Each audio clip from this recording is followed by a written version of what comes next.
Greetings, everyone. Welcome. It's Friday on Going Optimal. Hello, YouTube friends. You know what it means Friday around here. We're going to chat Gauntlet. I'm playing for Honor, Bling, and Hair. If chat can 7-0 me, they get to decide my next haircut. If they 5 or 6 win me, we spend some of my resources on Bling. And we track the wins and losses overall to see who takes the format, me or chat, over time and week to week. I got chat last week, 5-2. So I've taken an early lead on the format as well, as that was our first Forgotten Realms draft. But we're queuing up for the second here. We want to remind you to check out my sponsor, CardKingdom.com. They are purveyors of everything you need for your tabletop Magic experience. And if you check them out via my affiliate links, they know you got there from here, and it helps keep me on the air. So if you're looking for cardboard, check out Card Kingdom. Panel link down below, YouTube notes, and the chat link there. And then that lets them know you got there from here. Really appreciate any support you give for them on my behalf. Helps keep me on the air. Thanks, everybody. And here we go. This is the website we use, MTGAdraft.tk. If you like this and want to help out Senryoku, who has made this website that so many of us use. I don't know if any of you out there watch the Sweatsuit Invitational from Hunter Pence, but that takes place on this as well. So it's really a thing that we have grown used to, but don't get comfortable. This only exists because Senryoku continues to make it happen. And if you want to support him, with a little donation there, it helps keep this around for us as well. So let's get going. I'm sure Hat will do a check here, and we'll see how everybody's doing. I know my table, these are good drafters, smart thinking players, and ultimately that means everybody knows that blue is the weakest conventional wisdom color, and black-red is kind of the best archetype and all that, but draft is self-correcting, so we can try to understand that and self-correct a bit too. And on that front, let's see, I'm gonna get this, there we go, let's do this. Paladin class is great. I like, if I can, starting in the Mardu realm, black-red, black-white, white-red, are kind of my preference points. Taking Paladin class as a fine rare to start. Maybe we will. I bet Veteran Dungeoneer comes around. It's not very impressive. But if we got Unicorn or Ally back, that would be a nice sign for the white here. Don't love the Troll. Hunter's Mark is great. Owlbear is great. The Demon Fang is quite good, but, color committing. I don't want to start there. So this is pretty easy Paladin class. I bet the next pick out of here is Hunter's Mark, narrowly over Owlbear, but hopefully this pack sends neighbors into green from here, and we can, get into something else. But I just want to note that I'm passing green picks to the left, in my opinion, including the Demon Fang.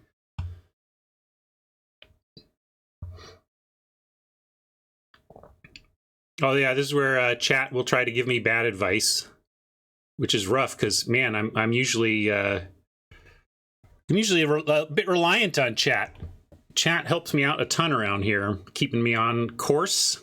Power Word Kill keeps me on course for sure. Paladin, as I said, Mardu starts are fine. Power Word Kill following up with a white card is great. Maybe Fangblade is like really good in black-white. That's where it's at its best. Maybe Fangblade comes around. That would be a good sign if it does. I'm just keeping an eye on things that would be a good sign.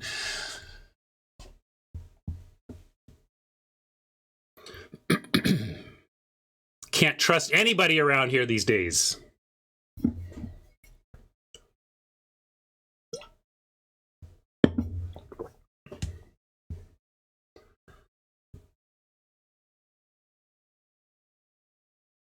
Not married to either of these picks, though. If the table really sends me some clear signals, I will do my level best to listen.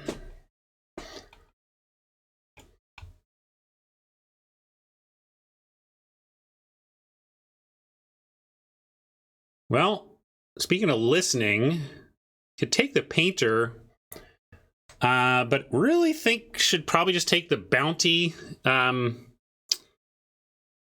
I do want to play the Paladin class if I can, and Painter is great in red-black, but I think Grim Bounty is good enough, close enough to what power level Painter brings that we should just take the single color removal spell. Another Fang Blade that if it came around wouldn't hate it.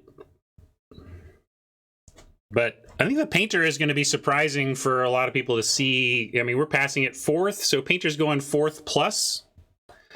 I don't like the signal that sends, given that I'm trying to be in black, but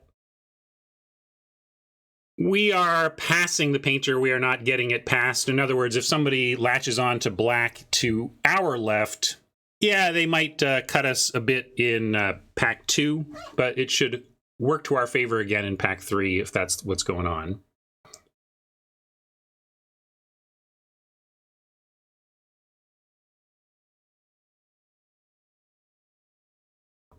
I don't know if Frank is still here, but I want to plant this seed for data people who are better than me. I'm wondering if we can finally use 17 lands data to fully understand the value of rare drafting. Can we come up with a using percentages? You know, figure out exactly how much a rare pick is worth versus what percentage you need from a card for your deck to eclipse that. I'm grabbing Wild since it plays in anything, but if I'm being really thoughtful here, I should probably take like even the Basilisk is, I mean, we've passed green, so I'm kind of trying to avoid green, but it feels like this might be the best card here. There's the Monk, which doesn't, speaking of 17 lands, doesn't have great numbers, but that I'm willing to run one of. And it does cut color, which is relevant here. I could also just take the Charmed Sleep and be willing to be the blue drafter if nobody wants to do that. Charmed Sleep, though there's so many sacrifice values and enchantment, you know, this is a medium removal spell in this format. So maybe the thing is to take the Wilds, get me some fixing, pass the Monk for now, and try to better understand what's open for sure. And take a card I know is going to make my deck and be solid in it. Monk class is a funny card. It's a complicated C+, you know, like it ultimately cobbles together enough value to be worth it if you're in these colors, but it's no priority. We could take it here, though, as probably the best card, or we can just take a Dawnbringer Cleric, which I don't love in black-white. I almost consider this a green-white card, where the life gain is doing something for you. Yeah, this is a venture card we could take as well, and maybe end up in that neck of the woods. That's an interesting idea. It is probably something blue here. Or it's like an army veteran in case we want to bank to black. I mean, a playable 2-drop is fine as well.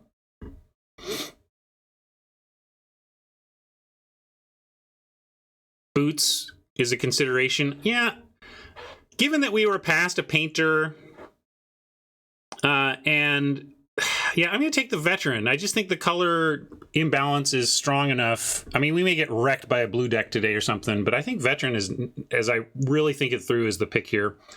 Gives us a Mardu base that we can head in different directions from. Although now we're again seeing good blue, good green. So maybe I'm trying to force it a little too much here. I mean, there's a Thieves' Tools and a Rapier. These are not dead cards for this Mardu angle, but I am noting that the white has kind of dried up, so maybe Paladin class is not where it's at.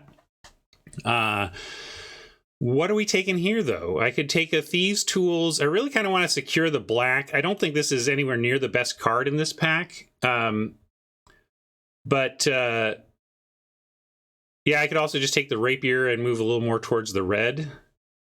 Kind of feel like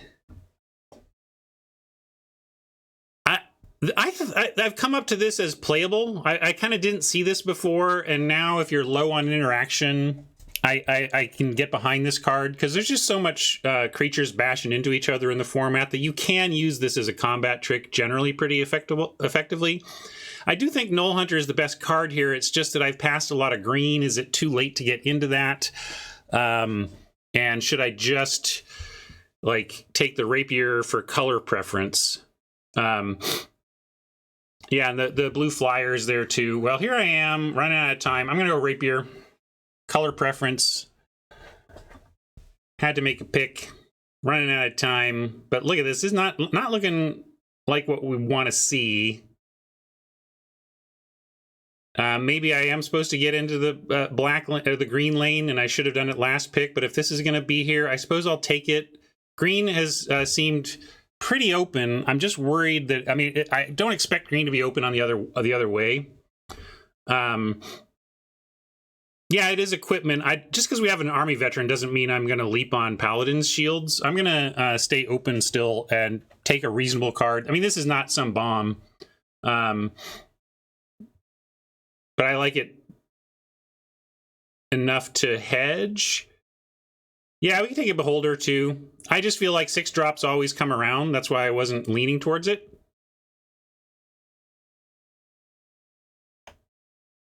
Like, do we need to pick up a 6 here? I guess it is more, you know, because this is not great, I gotta say. Maybe I'll just keep passing the green and we'll force we get another one, of course.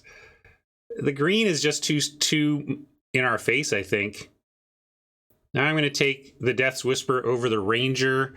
Maybe I'm overrating this card. I haven't really played it with or against it, but it seems like the forced block can be good, and Death Trigger drawing. I guess the 2 life is really tough in the format if you're against aggro.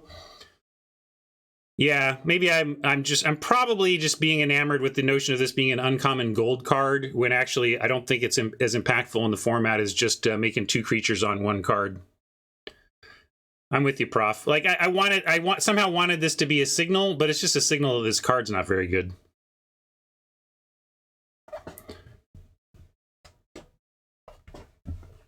So here's our wheeled pack 1. Nothing. I was hoping maybe to wheel some black. It hasn't. So we're really competing for the black. We could take a reversal. I already have a rapier. I really don't want 2 of these. I guess, yeah, we can take a boots, but I mean, it's not weird to me to see the boots so late. I don't think it's that great. And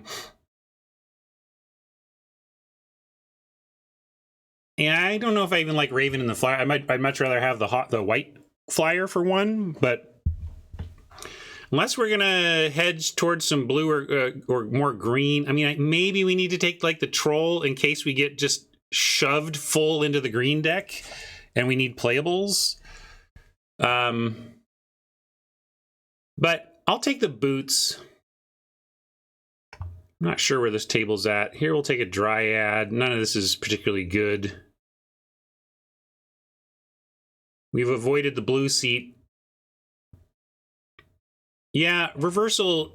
I'm just really underwhelmed by that card unless I'm actively dungeoneering and have creatures I'm very excited to fetch back. Now, this is best of 1. We're doing the chat gauntlet. I'm drafting against 7 viewers, and I'm going to play each of them once.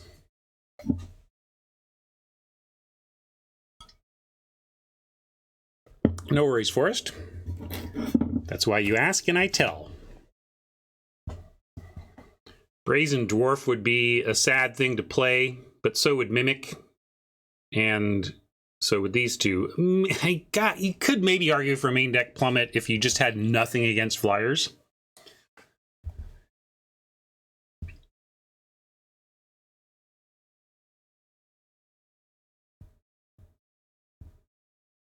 Party's still here. I actually had success with this card early, but yeah, I've won games with this, but it was early in the format, and I don't think it's good with where the format's at, but certainly it can be good in a board stall. Like I've bounced 7 creatures with this or something. It was ridiculous. It won me the game. It ended the stall and won me the game. That being said, that's just one thing that happened. Liked our early picks, and then it all kind of got ugly. I don't even know what we are right now.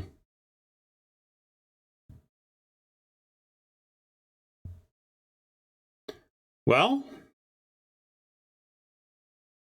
that's an opinion on what we are, isn't it?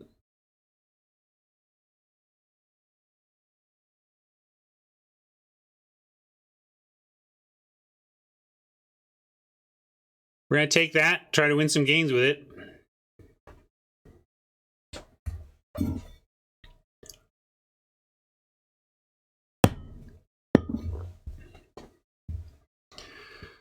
This is, I've never been followed. Oh, this is just a rare. Okay, that makes sense. I thought it was maybe a mythic and that I was seeing it way more than I would expect to from a mythic. I'm seeing it even pretty heavily for a rare, but if it had been mythic, that it would have been the most follow me around mythic ever. I feel like I've, well, it's come up, I've had it like 3 times in my quick draft where I force red black. So it's just like I'm already forcing a great deck in the format, and I've picked up that multiple times there.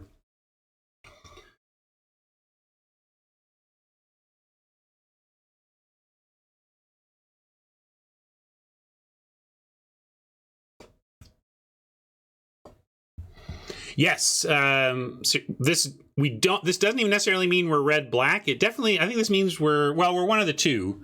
But the other side can be splashable. But at the same time, if we can just be red-black, that's fine. I'm going to take the Morningstar out of a strong desire to land in red-black now. The Green Dragon is just okay. This rare is not that great. And so really the best card for what we are even remotely doing is the Morningstar. So I'm going to take that. Good enough, but kind of meh. I cut it sometimes. If I'm deep on 2s, I'm willing to cut that card. Veteran, Captain, Drop, and Rogue. Interesting selection of cards. We do have Power Word Kill and Grim Bounty as removal already. Drop is medium removal unless you're actively dungeoneering. I kind of want a 2-drop creature, and I think Captain is the best one, so I'm going to take it.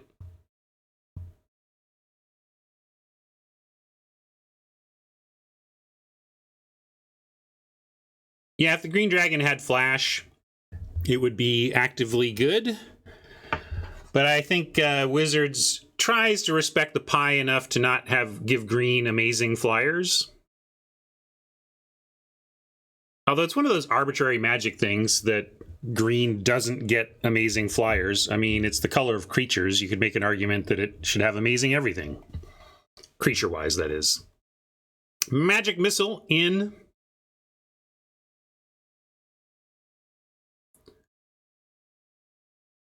Paladin class looks to be out, but I like where we're headed.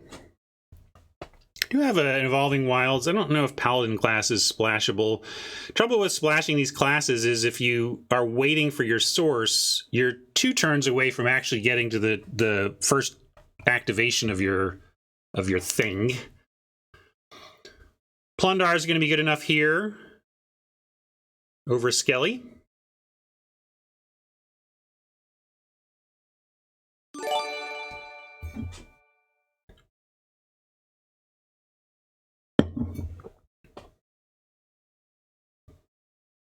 Yeah, if we obviously have a ton of treasure, we can consider splashing it.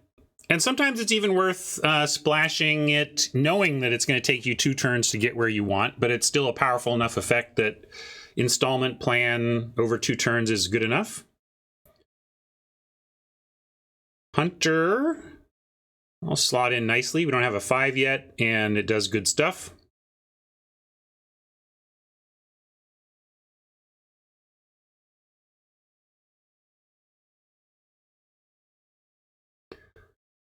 Hunter is great with the sequencing that Luis and Marshall talked about during the set review. Like, you play Hunter on 5, and then on 6, I Plundar, kill one of their artifacts, and then attack and chuck the Plundar as a shock at something. Like, that's the sequencing where this starts to become silly.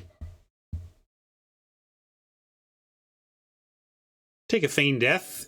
I've gushed about this card, especially in the black-red quick draft queues, where a lot of people are playing black-red, heavy removal black-red, where for 1 mana to counter removal and regain your ETB triggers with like Plundar and stuff has been very good for me.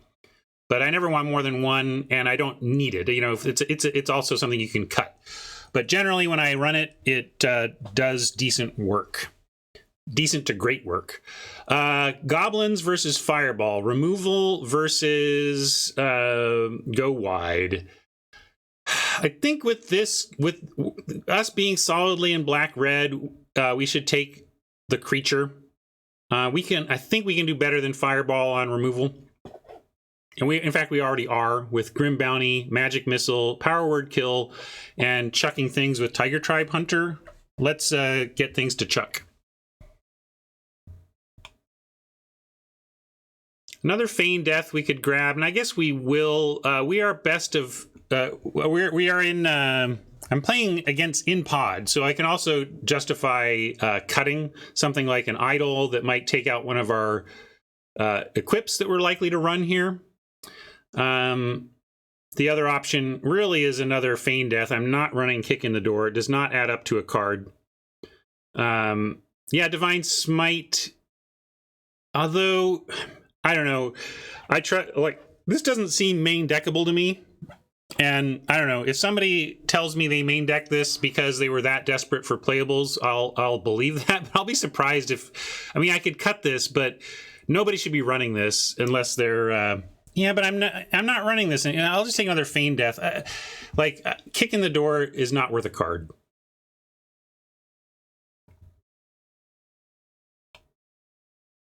Yeah, in Quick Draft, you could probably main deck that for sure. We'll take a Combat Trick over cutting the Monk of the Open Hand is quite playable. This can grow to 3/3, 4/4 even. But we'll take a Combat Trick that we might be forced to play. I don't think so. I'm going to kind of cut the stuff I don't think I'm going to be running. I think we'd run Speed before Rapier, but we'll see what we get that makes the Rapier interesting.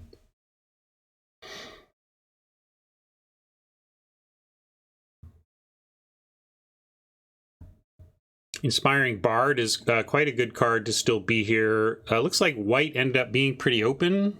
The Hawk, I mean, not that these are great cards, but there are 3 of them here. Hawk is fine. Excuse me. I'm going to cut this Bard, though.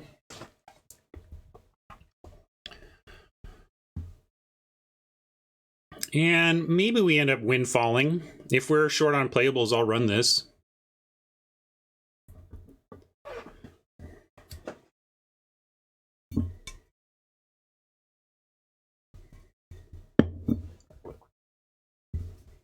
I'm going to cut, speaking of 2 drops, let's cut the Dwarf in hopes that we can cut that. I'm going to cut the land so I have a better idea of what I really think my playables are. I mean, right now I'm playing Unexpected Windfall and sucking it up and being happy about it. Maybe I do need to play a Kick in the Door, but it just, this isn't worth a card. It's not. That is not a card's worth of value. Leather Armor has a better chance of making our deck, I think, but I'm not playing that either. I mean, I have a Leather Armor, so fine. I'll take first Kick that I'm not going to play over second Armor that I'm not going to play. Ooh, okay, another Magic Missile I saw up there. What else we got? Got a Death Priest we could grab. Triumphant Adventurer is the type of card I would have liked to, I mean, I was trying to be black-white. We just didn't end up there.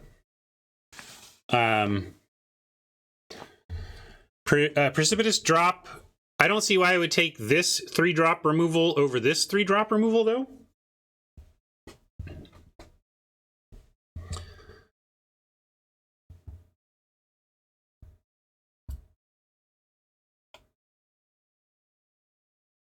Do we need bodies? Probably. I always need bodies, but I always also need magic missiles. I can't pass this. Somebody can take the adventure and I'll use 1 of my 3 damage on the magic missile to kill it.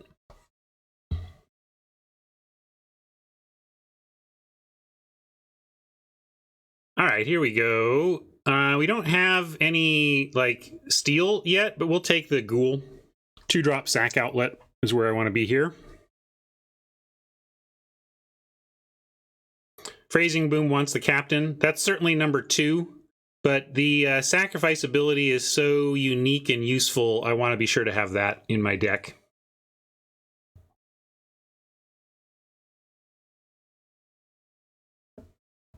Siriana is really trying hard.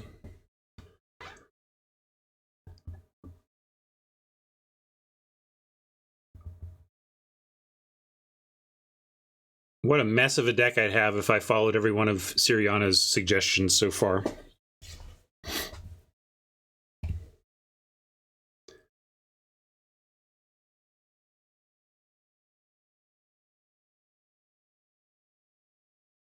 I mean, this is just good cards overall. Like we're a little low on good like overall quantity, but our top end's looking good. And this is kind of weak. Manticore and Skellies are the alternatives. I'm hoping to wheel the Manticore. People are kind of down on it, but I like Manticore when you're pumping out 1/1s with like a pair of goblins or your swarming goblins, because when you start chumping with 1/1 goblin tokens that were basically free, Manticore starts looking a lot more like a flying chupacabra.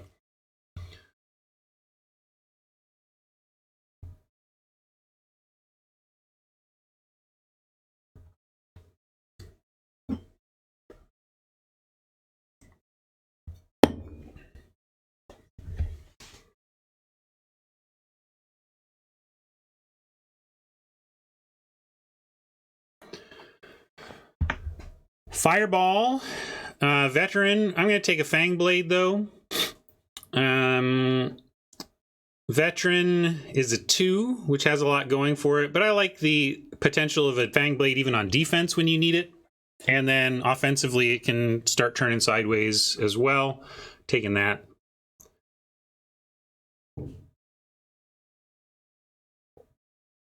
Yeah, no price of loyalties here, although it's not like I have a ton of sack outlets. I have Tribe Hunter and Ghoul, so if I got one, I would play 1, but at this point, I wouldn't play 2. And this is just the saddest pack of all time. For us, we're like looking at like what we don't want to face, which is the Hunter's Mark. Might even splash it if we get enough treasure here and we're low enough on playables, but yeah, Mimic could actually go in our deck without having to contort our mana, right? 2 sack outlets is fine for 1, but I wouldn't want to play 2 Stealers. Looking rough. I'm not, we might have to 3-color this. Maybe I should be taking white cards. We could take Fighter class and at least search up. We have Boots, Morningstar, and we could put in another one to like do something, or maybe I just play Gloomstalker, but this is not good, gang. I can take Rapier, but we already I have one of those on the board. I don't want a second Rapier. Gloomstalker I barely play in the white Dungeoneering decks I run, so I just loathe the idea of splashing it. So yeah, if we're splashing something, it's probably the green. And given that, maybe Bull Strength. But it's not what we want to splash. If we're splashing green, I kind of want to get creatures. I don't know. Yeah. I don't think I'm running this even if I were to splash green or the wild shape. So yeah, I'm going to take Fighter class out of a lack of anything better to do. Yeah, Prof says another Feign Death. I just can't run 3. I might run 2. It looks like I'm going to have to run 2, but I'm not running 3. Dungeon Crawler is fine. What's the problem? Short playables. Like, I don't want to run this Hunter's Mark. We're at 20 playables that I like, and we're running out of options. But it's got a great top end, D. Like, also, we cut this. I don't want to run that either. So, like, in terms of cards I want to run, and I don't even want to win this Beholder. So, like, we're at 19 playables with very few picks to go. That's not great. Feign Deaths. Looks like green was the place to be. Just wide open. Half-Elf Monk. Maybe I'm going to... If I was to splash white, Devoted Paladin wouldn't be the worst. If I was to splash green, actually green is probably the better splash. Then we could take You Happen on a Glade, which can at least get something back. Ugh.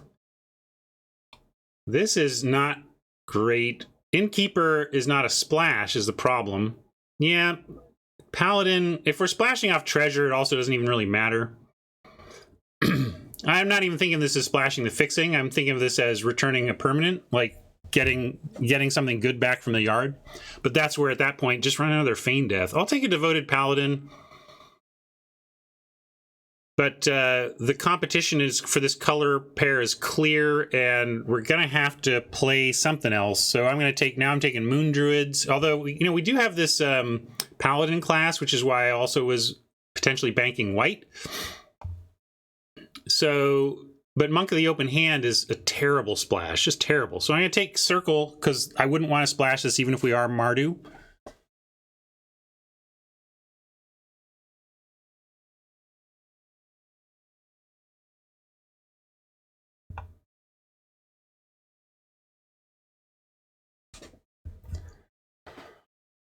Prowler, half elf monk. This is kind of, I got decision time. What are we splashing? We need to add a color. Do we like half elf monk, paladin, and paladin class, or hunter's mark, circle, bard, and ranger? Like, we've got worse green cards, but more of them. I think I'm going to take half elf monk and look to splash white.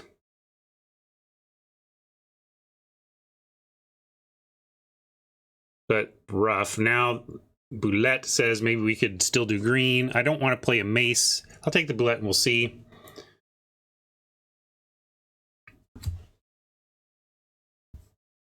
Moon Druid might just get the density of playables to be black, green, splat. No, we need the magic missiles.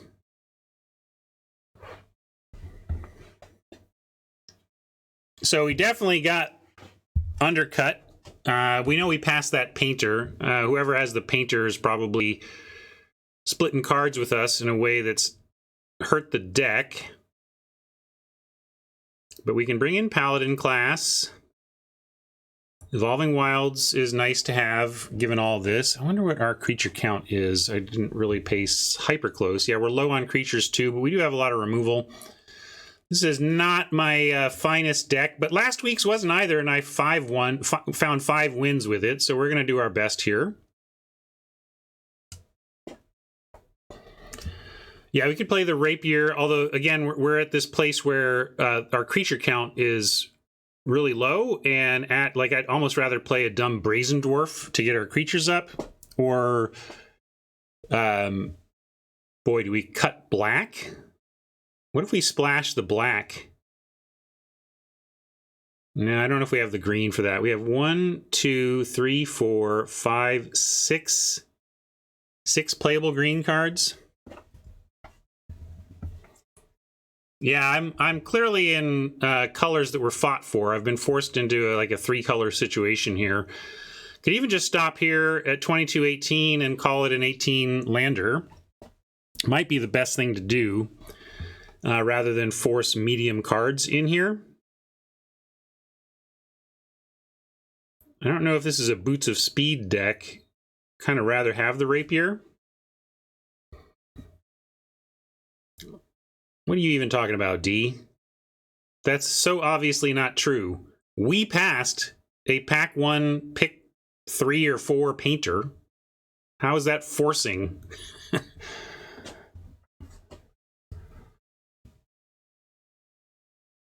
But we can play another Feign Death to support these creatures when they potentially die.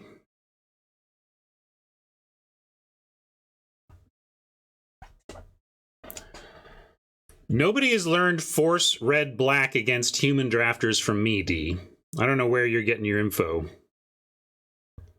Show me the receipts, please, or STFU.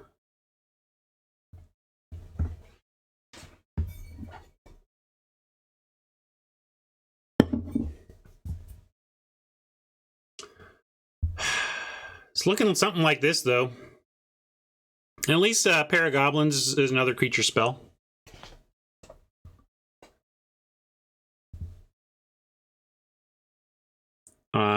We do have an army vet. We could bring in one more piece of equip instead of the Feign Death.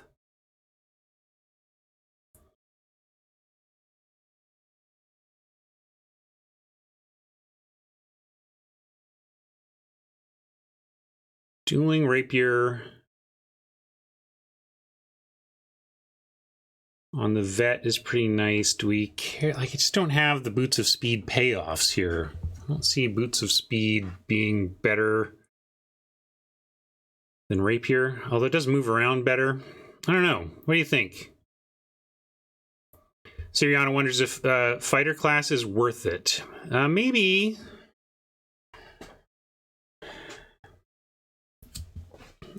If I'm doing that, then I practically want to bring in Boots and Rapier, which maybe is doable. Like, we could take a look at what... Oops, that's definitely not right.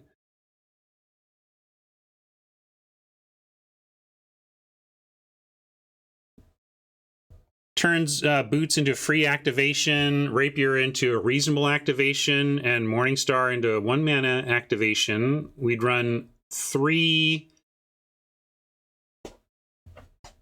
And in this case, we could cut our worst non-creature spell. Probably Windfall. Although Windfall making a couple of treasures does help with the white splash. But this is an interesting look.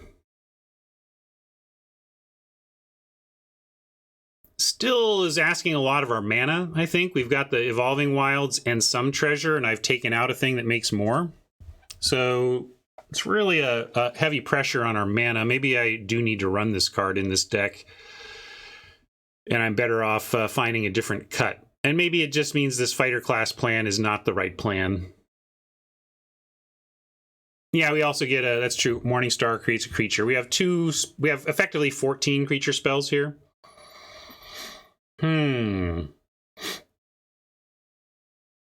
Yeah, I like the idea of the fighter class equipment plan.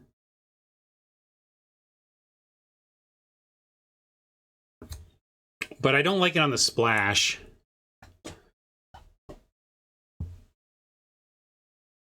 I think I'm on cut that and cut one of these two. Or we leave them in and just go 17 land with this and treasure. Yeah, maybe this is the play. I just don't know if fighter class is doing enough. Like, our equipment isn't good enough. Like, I like this if I'm going and fetching some really nice piece of equipment that's really doing something important. And the level 3 also not super amazing. So I think we cut that since it's not quite where I want to be on a splash.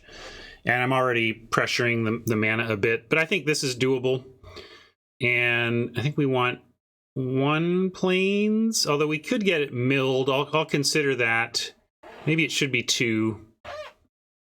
And then also that 2 gives us a chance to Paladin activate same turn if things go our way. 9 red, though.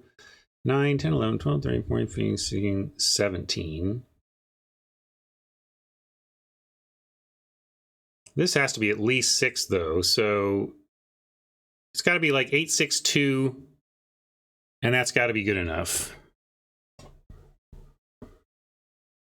Yeah, it's true that I'm splashing a tap effect, which means that if I then draw Paladin or Paladin class, I'm like, oop, can't do this for a turn or 2. But Brazen Dwarf is... I guess it wears equip. Jeez, it's bad, though.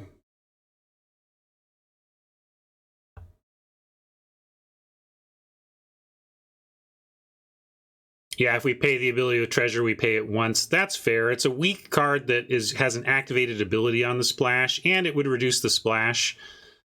I wonder if there's something I can do besides Brazen Dwarf, but I guess if I'm cutting a creature, I really should add 1 back. Because we could also do Null Camp, you know, just add a combat trick or another Feign Death as kind of a quasi-creature, because it'll save one of our creatures, ostensibly. But I think we'll do it, gang. Forest is... well, we're not 11. We're at 14. We do have Morningstar creates a creature and Paragoblins creates 2 creatures. So we have 14 magic cards that produce creatures on board. That being said, I still think this is fine. Like this. Green over white. Well, the question is, what are we getting? Because I actually like the Paladin, given our aggressive approach that we're trying to have. And then, oh, I was going to potentially cut one of these though, right? So we could cut an equipment and go to 18 land, but let's see. The green that we would have, especially, is the Hunter's Mark. That's the best green card we have, as opposed to the best white card we have, Paladin class. And like Inspiring Bard and Paladin do a similar thing. Ranger just adds to the go wide, and then I don't like the circles on a splash anyway. War Furnace likes the green over the white. I don't know. Maybe I'll change it if I haven't saved my hair 4 games in or something. Maybe I'll call in a relief pitcher. But I think Paladin class is significantly better than any of the green cards and is worth investing in over a couple of turns. So I'm going to go with where I'm thinking. And just do this light white here, knowing that we have a Hunter's Mark Ranger splash behind if we want to do that instead. And I think I do want to cut one of these equips. Rapier helps with like Tribe Hunter and Captain. Rapier is good to make the... Yeah, I think I'm going to make it Rapier. I'm going to start here. And then that means I get to add another land. So that becomes, we can do this. 9, 10, 11, 12, 13, 14, 15, 16, 17. Yeah. Then we get a 9, 6, 2, which is effectively 10, 7, 3 with the Evolving Wilds.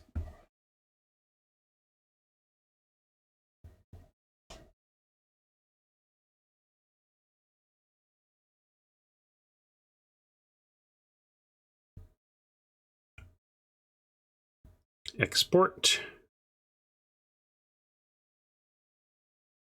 I guess we can set info, whatever.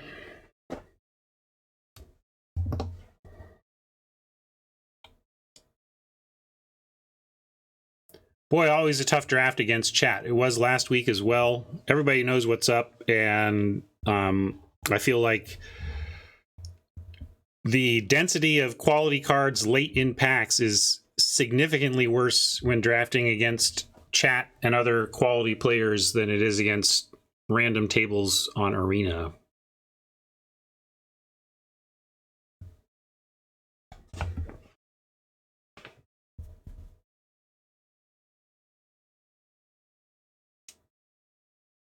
How do I rate my deck? Based on in-pod play, I think it's average plus, but it's really hard to know. I mean, I don't know what was in the packs I didn't see. So much of the draft, like there could be all these bombs that went to people that I just didn't see.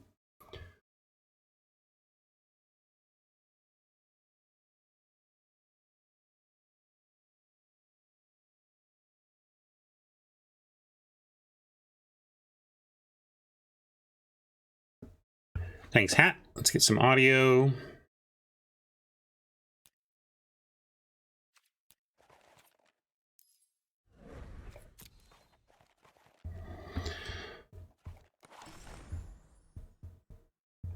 I don't, but it's got to be, maybe it's under average because I'm splashing.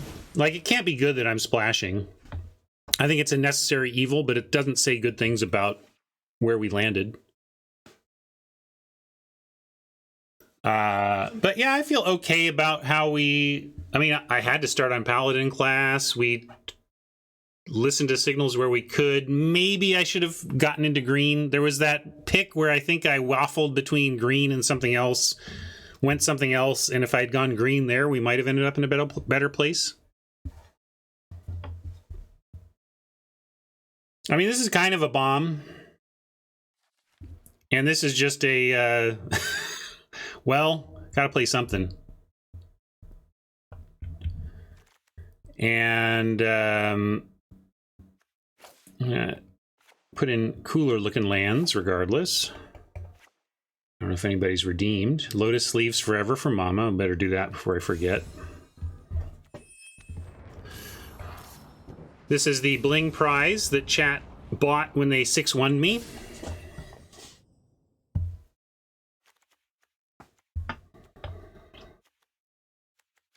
We can go like an envy. Don't envy me. How about that? I'll do that.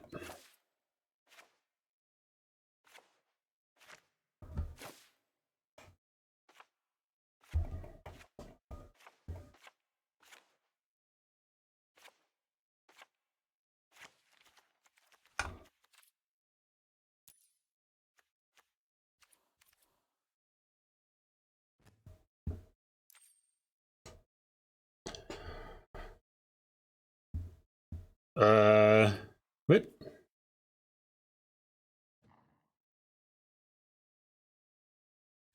Am I not in? Why isn't it showing me basics? Oh, right, because this is not a. I was thinking I was in a limited deck builder. Never mind. I know now. Although it still should show me the basics, right? What's going on? I'll just reset. Give me everything. Thank you. All right. We can work with this. I must have clicked this on accident or something.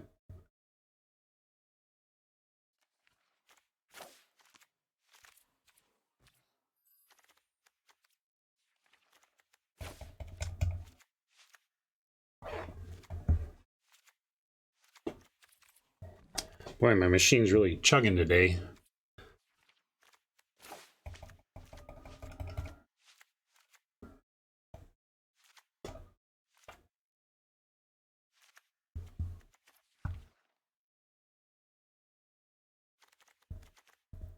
At 18 lands, we also have a potential for flood here. Evolving Wilds mitigates it somewhat. As soon as we crack our Evolving Wilds, our ratios reflect a 17 land deck again.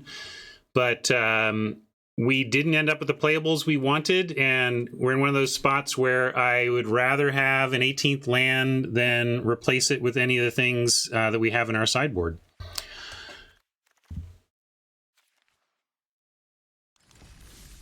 Oh, but let me apply styles.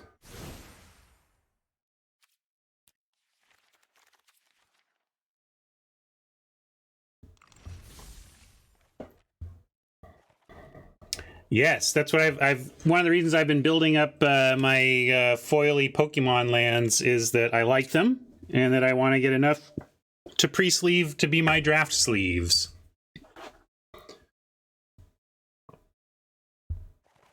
All right. Let me bring up my opponent list. They are ready, I hear. It's Cardlinger. Probably can't hear me, but good luck, Cardlinger.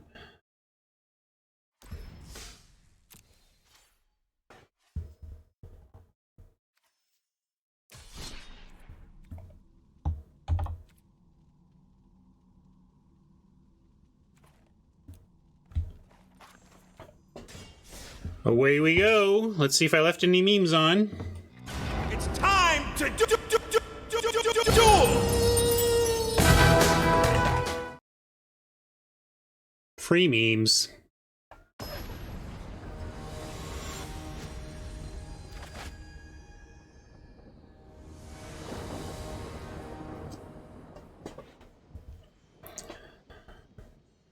Looks like a keep. One thing this hand sets up is surprise fodder for the ghoul. So we get to play ghoul and then have instant speed tokens available. And what Cardlinger thinks might be a trade could end up being a win if we want to cast and sack a pair of the goblin pair.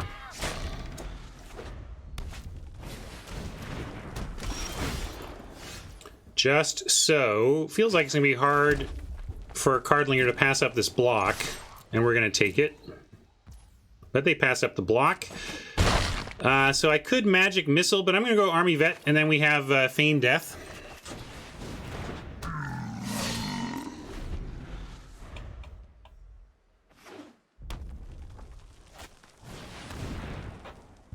And Feign Death for the awesomeness.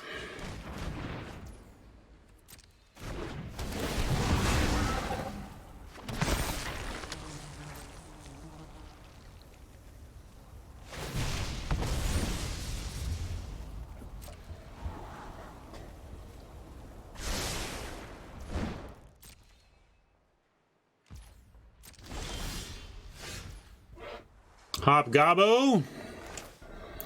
We're still going to send in everything here.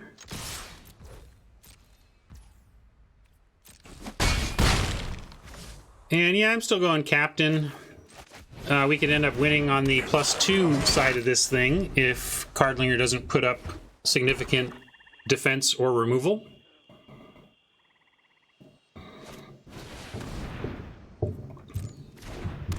Yeah, now I feel like... Oh man, Grim Bounty is nice. We could Magic Missile pre, but I think we just swing in, and then it's possible that the only thing that blocks is Dwarf on Vet, and if that happens, we get to Magic Missile 2 for 1. And we also still have the Paragoblins, and they haven't blocked, so 3, 4, 5, 6, 7, 8, 9, 10, 11, 12, 13, 14. We're just going to go for the win.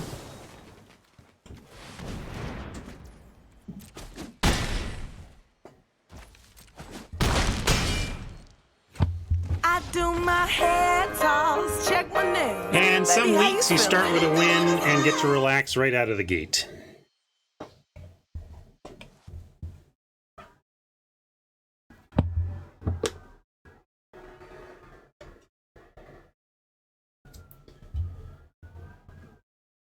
Here, we gotta give you, now that the hair is free,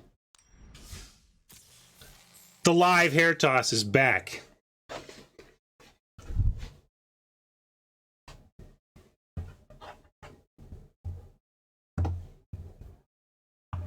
Good game, Cardlinger. Yep. I put you in a tough spot. We got the aggro going. And look at Feign Death. Come on. That game was kind of about the Feign Death being available when it was.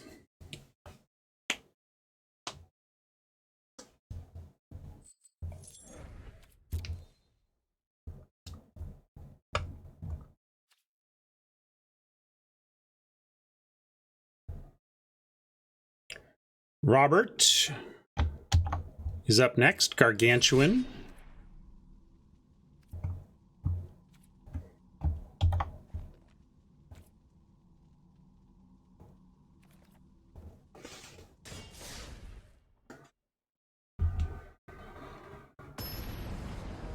Well, I figured you might, like, we also had Magic Missile in hand, so the other thing I thought might happen is that you would put your 1/3 on our 2/2, in which case if you did that, I would just get to Magic Missile your rare and finish off the 1/3, so that would have gone poorly as well.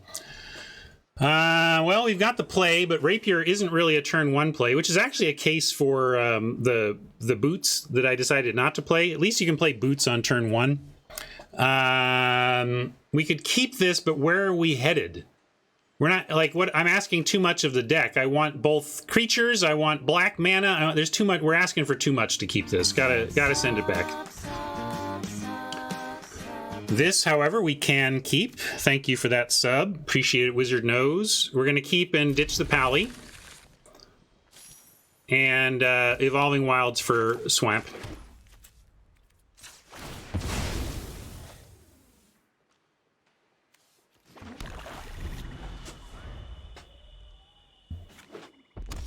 Hey Pablo, well, I'm in good spirits because I notched a win in my first game. Pressure's off on the hair. I can go 1-6 now with with a smile on my face. I got pretty cranky yesterday when I was having really bad luck with an excellent deck. I'm not super proud of my crank yesterday. Sorry for those of you who experienced it and didn't love it like I didn't love it.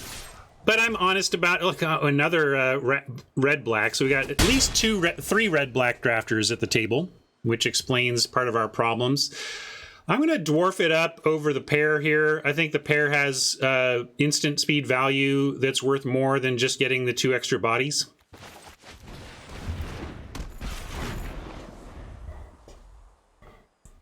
But anyway, I tilt off sometimes when I'm streaming. I'm always honest about it. It's just, you know, it's how the game's making me feel or whatever, but not necessarily proud.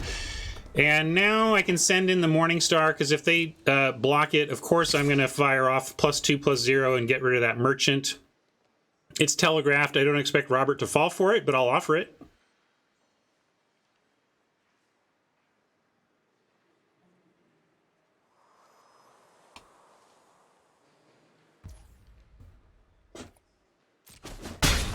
And now I'm going to actually ditch it, show Robert what I was up to, and look for different cards and a next turn Tribe Hunter for sure. That's why I'm doing this. I want to guarantee a Tribe Hunter.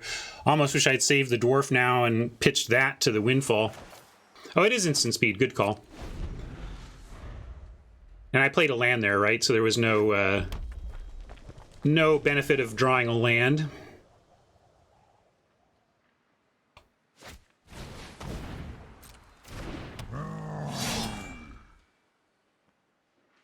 I wonder who's playing green and how good their deck looks, because green ended up pretty wide open in this draft.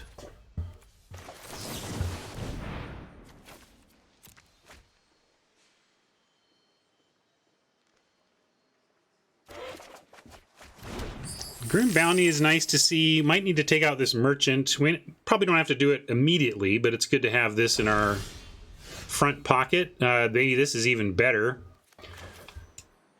Actually, this makes me want to crash in, and if Merchant blocks the 2-1, we don't have the pump this time, but then we have the Missile Fun. I'm going to send in and see how Robert blocks, because none of the blocks without the missile are, like, disastrous. I mean, worst case, like, given the missile, none of the blocks are disastrous, is what I'm saying.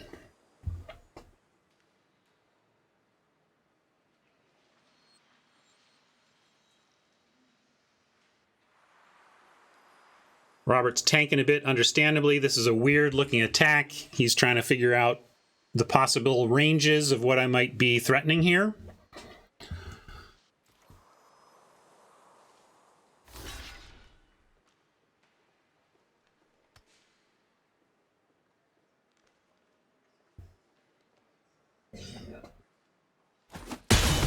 All right, I'm cool with that. And then we just get to follow with the Hunter.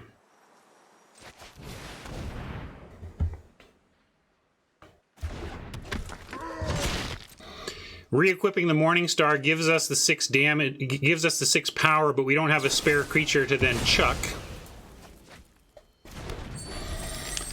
Robert took all of our sack outlets. We were looking for those. We got 1, but we didn't end up with any of the steel cards anyway. Maybe Robert's doing all the steel and sack here.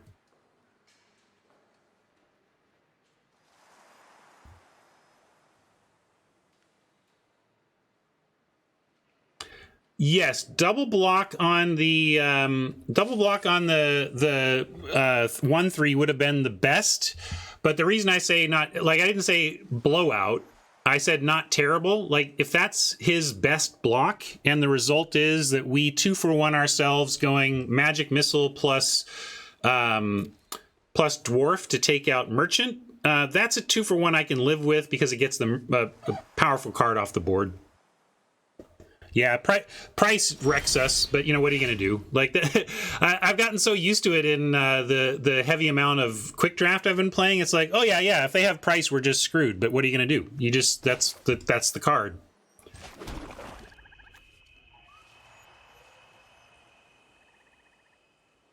Yeah, let's bounty the Merchant. I think that's fine.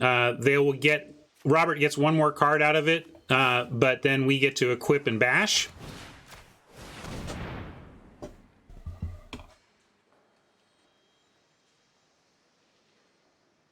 Robert has a lot of cards here. Yeah, so this is not...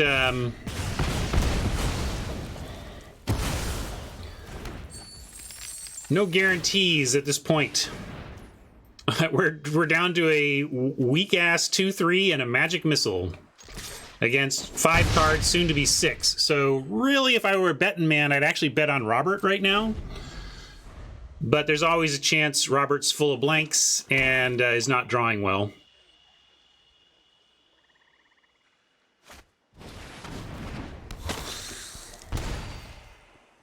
Or if Robert like gives us a 2-for-1 or better off the Magic Missile by like playing a couple of small creatures. Well, not the draw we want.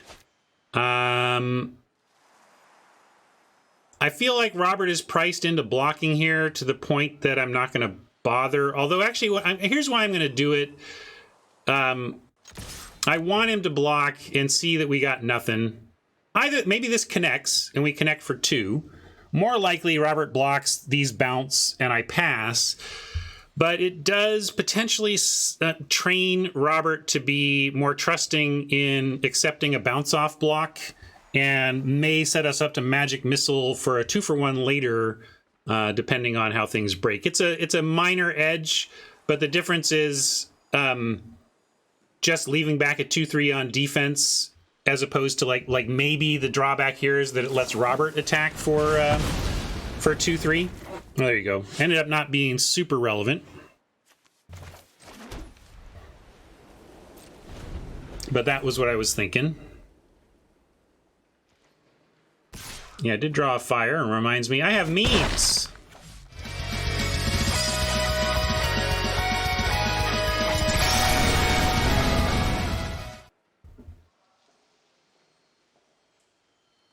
It is quite clear that the competition for red-black is responsible for the quality of my deck, as I see a lot of some sweet cards here that went to somebody else.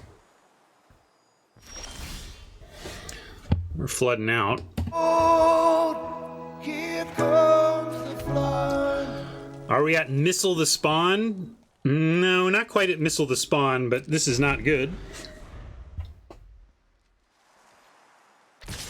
Missile the Spawn next turn, though.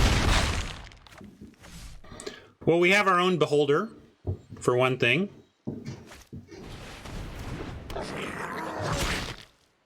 Yeah, Orcus would be an out. Are we just dead? We are, in fact, just dead.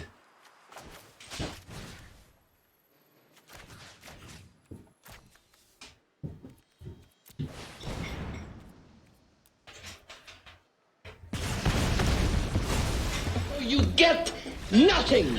You lose. Good day, sir.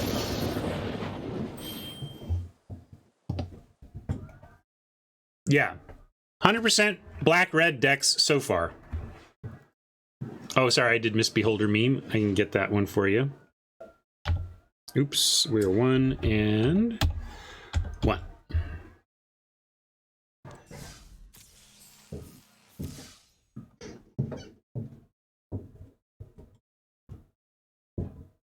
My God, no. Please, what is that? Don't tell me. All right, Tron is up. Good luck, Tron.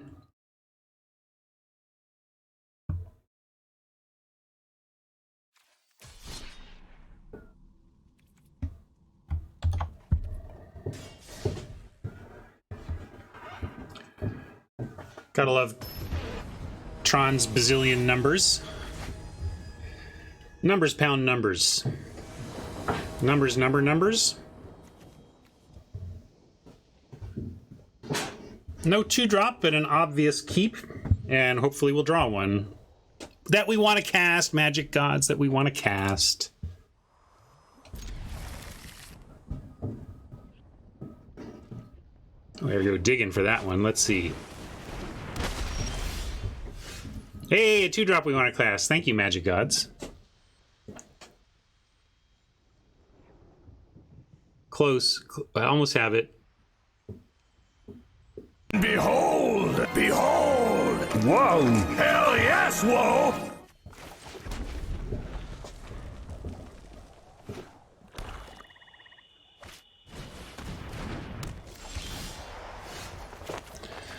Well, glad we have something to block a Horde Robber with. If Tron can come up with removal, that's going to be good for him.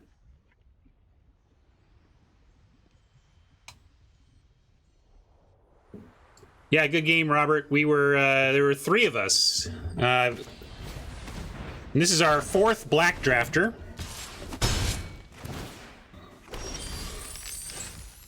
So Tron got in for treasure, but it was costly. He gave up a card to do it, so we can live with that. I could just Mountain and Magic Missile it if I wanted to be super sure, but I'm fine with Fangblade here.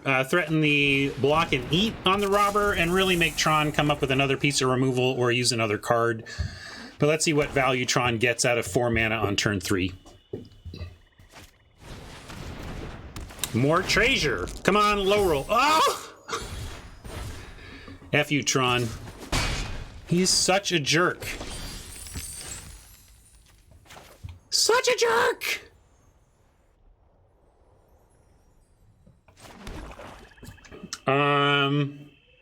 I could go Magic Missile, 2 on Fang, 1 on Scion, Feign Death, bring this back as a 3/3.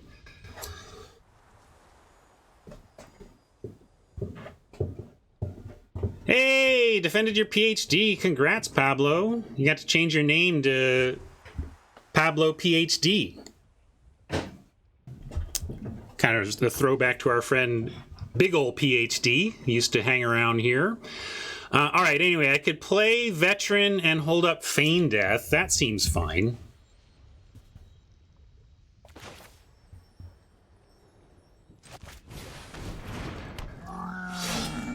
Serious Rampage from Tron, but not... Let's see what he does with it. 6 mana, turn 4. What you got, Tron? Hit us.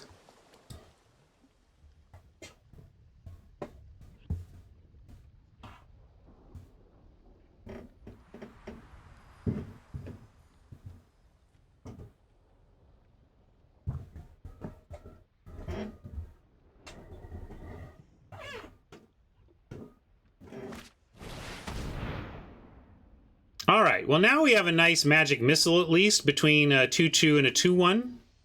And if the Horde Robber will do us the favor of ceasing the attacking, then I kind of dig where we're at.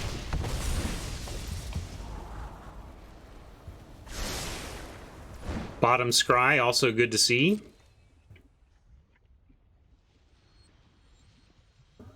We do have 5 drops we can deploy next turn instead of the Magic Missile, but I kind of like getting the 2-for-1. Well, the 2-for-1's good, and we leave up the Feign Death. Let me get another missile behind. I'm going to do the 2-for-1, play this a little slow. Also, doing it this way means we have the potential to draw a basic land and have a Feign Death up for our 2 5 drops, in which case I'll play a Swarming Goblins, hope Tron kills it, and then bring it back with Feign Death to reroll.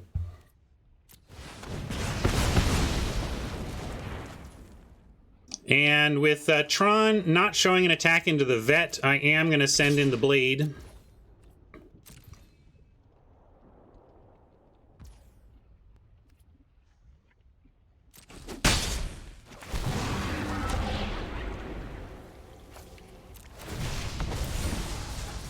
Ghoulie. We don't have any steal capability. Do we want this right now? It's just generally fine. And we're making goblins that could sack to it. And we could potentially missile and ghoul next turn as a 2-spell turn, so I'll keep it.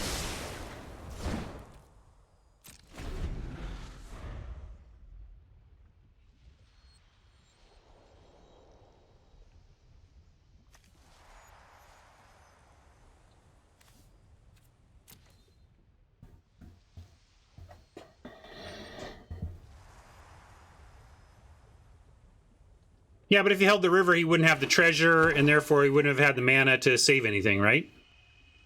So you're saving his creatures by spending mana you got by only by casting the spell you wanted to hold to save the creature. That's pretty good if we're seeing venturing from the secret door on 5, especially these treasures haven't come back to hurt us. Robber got in early a couple times, but the treasures are still hanging out. So far that hasn't really cost us.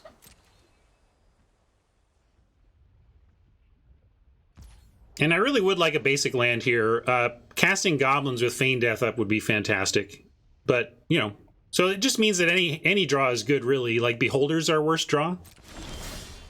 Oh, except I knew what I was going to get because we put it on top. Shut up. I remembered. I just didn't. I was testing you. So do we want this plus Magic Missile? Because we can missile the Robber and then we have the nice Fangblade attack again. If we don't Missile, we can offer the Fang Blade as a 2-for-1 for Robber and Goblin, and maybe with the Feign Death, that's fine as well. So actually, I'm going to start there, and maybe just Goblin after this.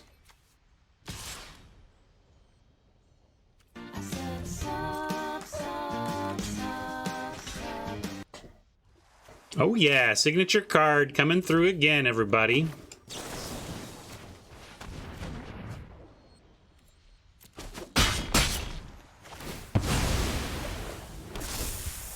We'll just drop a creature, not missile anything here.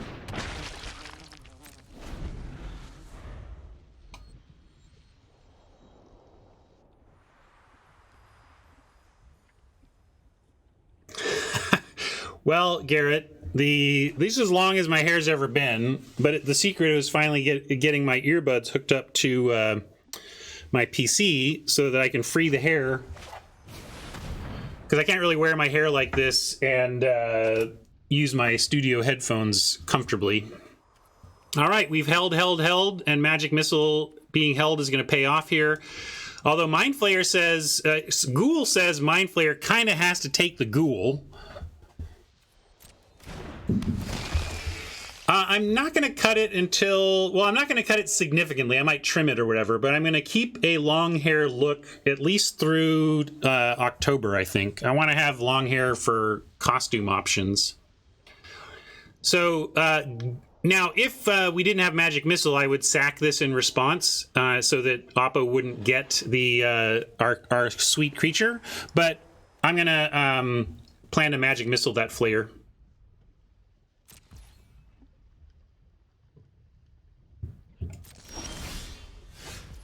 Yeah, Feign Death back at me would be pretty awesome, right? But let's make him have it.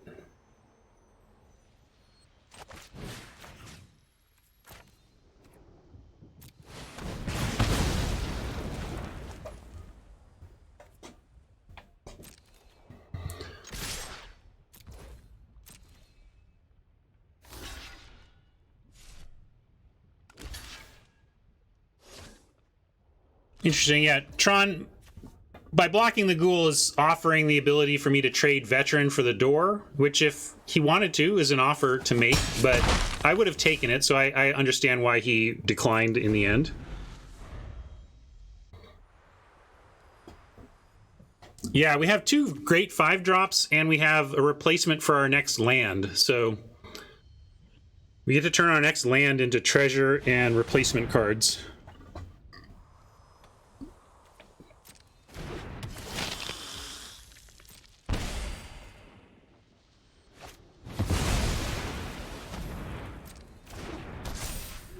All right, now we're going to get Tribe out, and next turn attempt to, well, we can actually send the Fang Blade. I'll trade that for the spawn. They don't get a Death Priest trigger off the Fang Blade.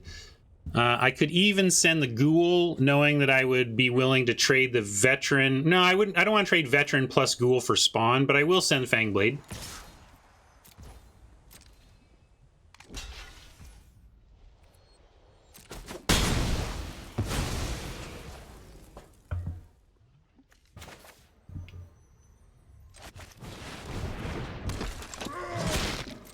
Yeah, now next turn we can cast, well, let's see, is it Power? Power. Okay, so we can, what we're going to do next turn is actually cast the Morning Star. If we roll well, we just get it. If not, we equip it to the token and sack the token for that. Oh, but now there's an extra point of power. Well, we have options for that as well. Like, now, we could Windfall, but I could actually get our Plains. I'm going to go Morningstar. Yeah, but it's not going to be big enough. Oh, you want to swing this, throw this one at it? Sure. I don't want to have to chuck that, though, if I can help it. I'm going to just put it on the Vet and chuck the Vet at it. Or even, yeah, I'm going to chuck the Vet. I want to keep the 4/3. Let's just do this.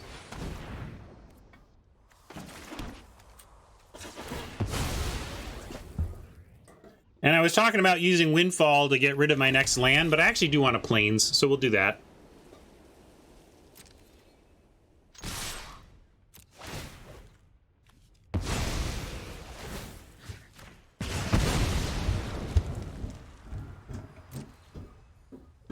And with the spare Gabo, we're taking out the wall as well.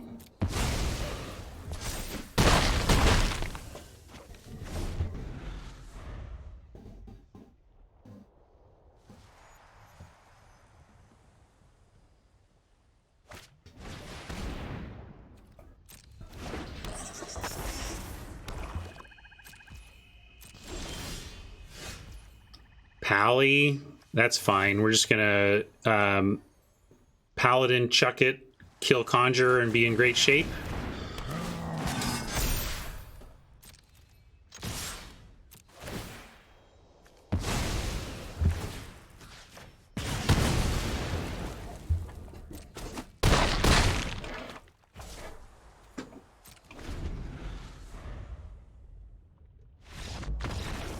I guess I could have done Goblin. I don't know. Yeah, I just like making our attack bigger right there, but like it was all similar. I don't know if there's a win percent difference at that point. I do my hair toss, check my nails. Baby, how you feeling?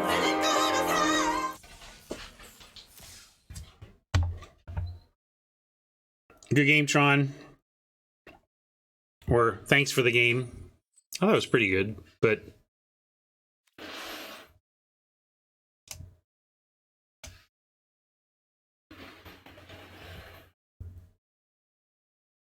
Toto is up next.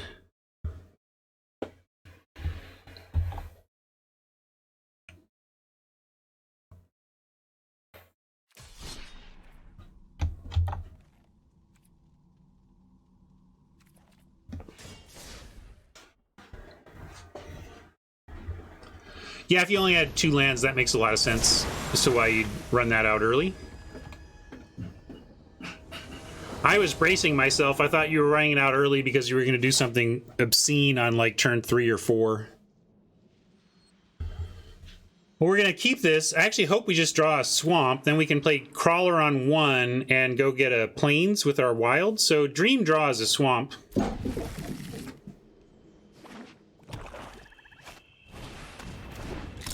This is this is our 5th deck we've seen. 1, 2, 3, 4. Yeah, this is our 5th deck, 5th swamp. So we're 5 for 5 on swamp-based decks so far.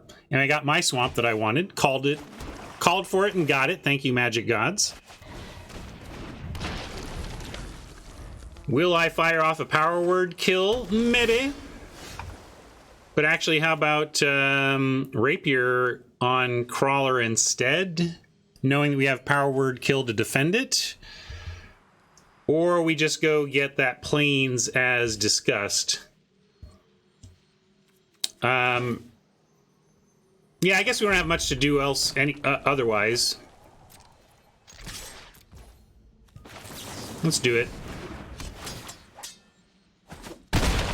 Then we go Evolving Wilds, have Power Word kill, and then we have re-equip mana ready for the Rapier if this dies. But if this dies, we don't care all that much.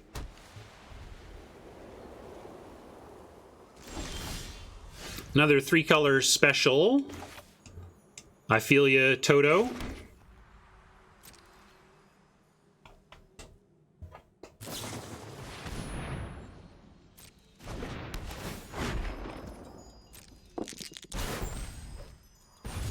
They never don't get the ice roll.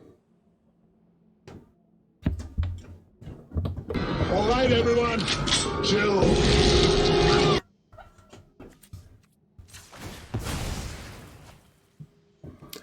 I'm gonna go fetch our Plains, and if Toto takes the turn to equip up the Scion, I will Power Word kill it because of the mana investment, but I'm not gonna just Power Word kill a 2/1.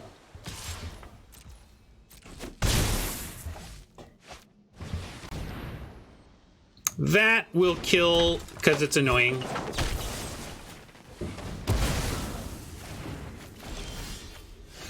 almost as annoying as... Here comes the flood. I kind of want to be cute and re-equip my rapier to the dungeon crawler, but it's better to at least threaten some open mana here.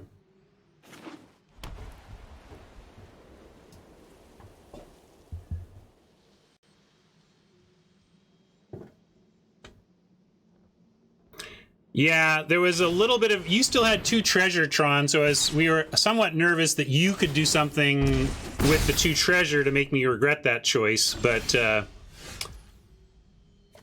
it worked out. And now...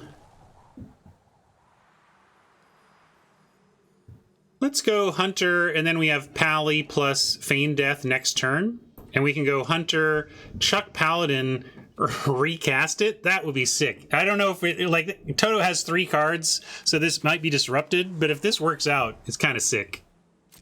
Kind of sick if it works out. So I'm gonna set my expectations of it's probably not gonna, but let's see. There you go. Already fails to work out.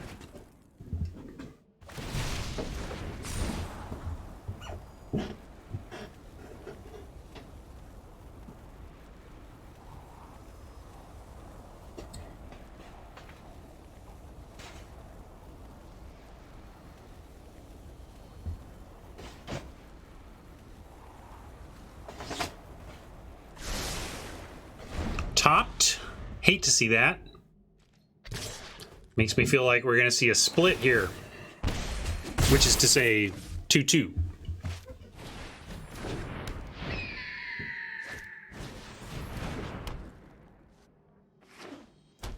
Mace in your face, not an 8-track, getting it good to the wood.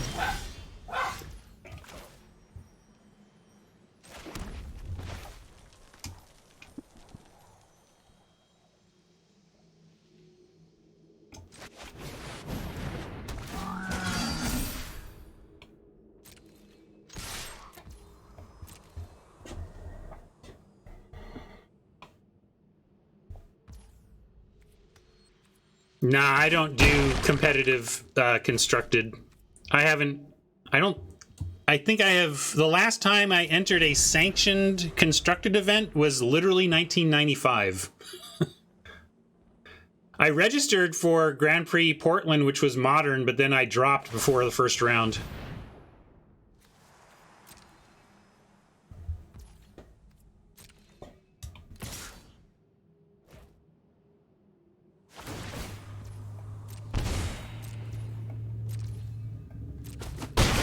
I had a moment of clarity. Why are you going to be dead money in a 2-day modern tournament? Well, for you, 1-day modern tournament. Silly. Will you go draft all weekend? And then I did that and was happy. Yeah, green was wildly underdrafted, and now, unfortunately, we're just dead. I'm going to show Toto they got it. Unless this is an enchantment of some kind. No enchantments up here.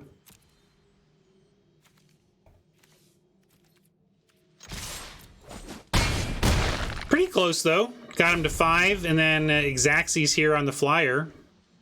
Nice work, though. Is this a dead man, Doctor? Very dead, Mr. Spock.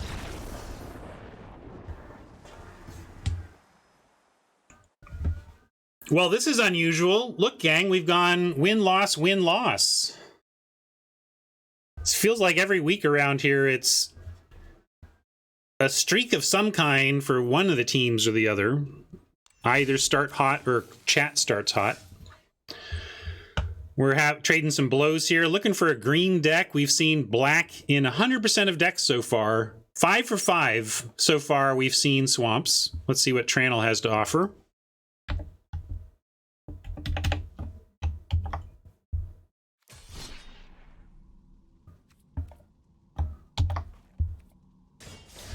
Nice one, Toto. Well done. Xaxes made it close, but didn't have anything for that flyer.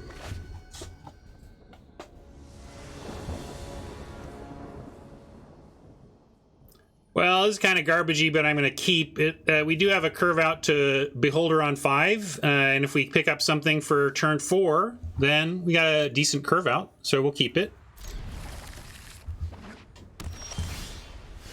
There's that Rapier again. Thinking maybe it should just be the hasty.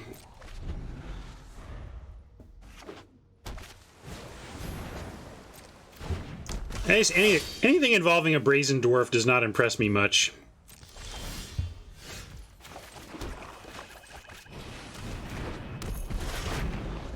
What's up, Hammer? Close one so far. Back and forth. Win-loss for me.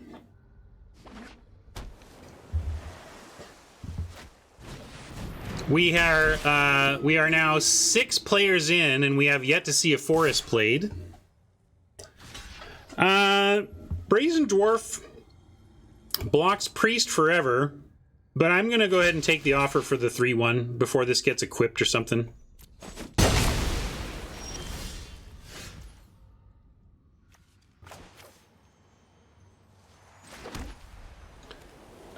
Speaking of, yeah, I'm going to go ahead and make treasure, then we can Gobbo next turn, and I'll just probably Beholder on curve.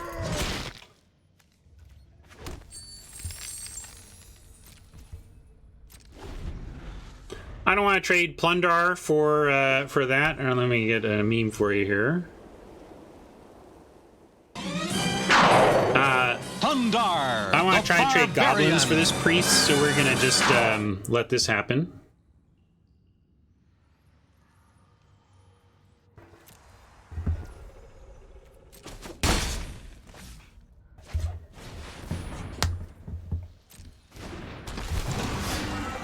Channel with one of my pet archetypes, it looks like. Blue-white Dungeoneering. We did pass a couple of those 5-drop allies, which I have found to be the key. So I'm kind of expecting a 3/3 flying Dungeoneer next turn from Timber, from Channel.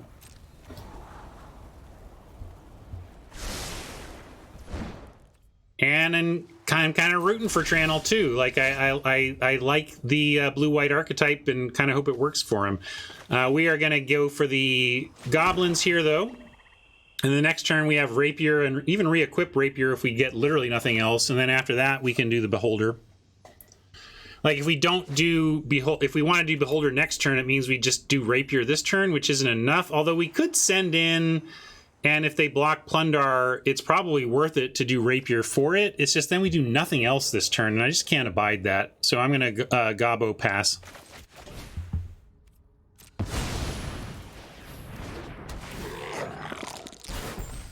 All right, nice to hit on the double.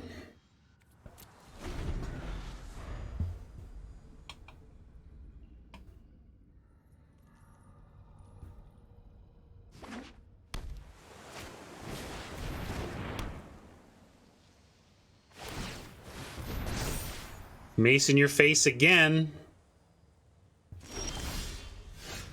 Ooh, Morningstar is interesting because we cannot cast, re-equip, and Rapier.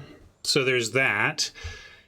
And do we want Rapier available here? If we send in with everything, likely they look to do trade blocks. If I send in goblins, they are going to be meat. I think I just go Morningstar, see if we get the equip or not. Hopefully we get Morningstar equip, and then we Rapier.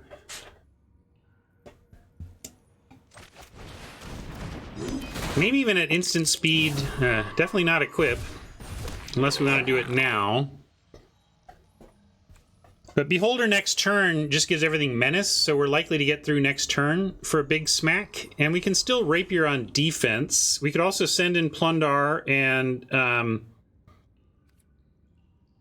going to send in Plundar and know that I'm happy to Rapier for a trade. Oops, no, not that, not that.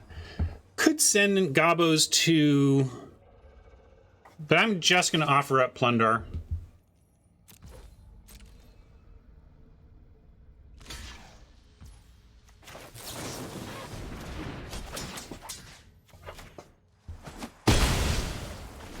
I haven't, D. Sorry. I'll get to it this weekend and give you a little follow up on Monday, okay? Or next week. But yeah, I don't know why you'd give a book to somebody who runs this meme.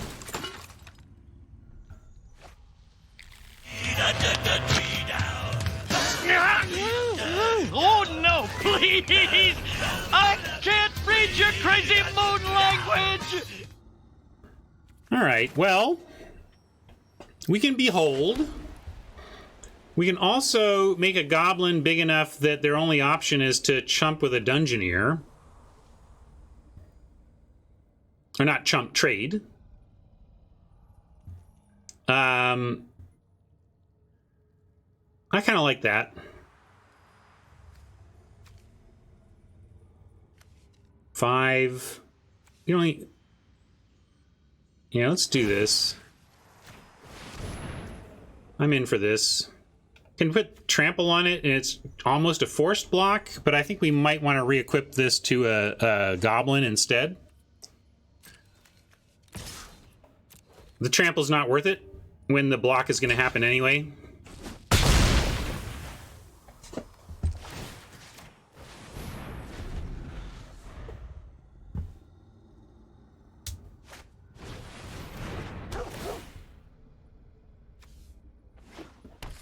Well, this is okay, because no matter where that mace goes, there's a bunch of 1/1s besides it, so they don't really have good blocks on the other stuff once I behold.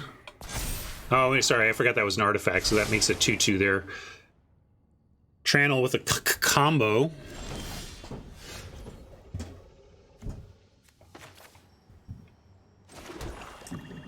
But I kind of feel like I have one too.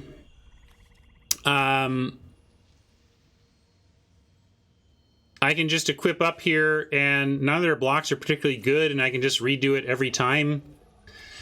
I could behold, and what does beholding get? Beholding gets an attack where I could trade this 2/1 for this flyer if they block. We do then get a really big beholder, and we can still do the rapier stuff after that. All right, I'm going to do it this way.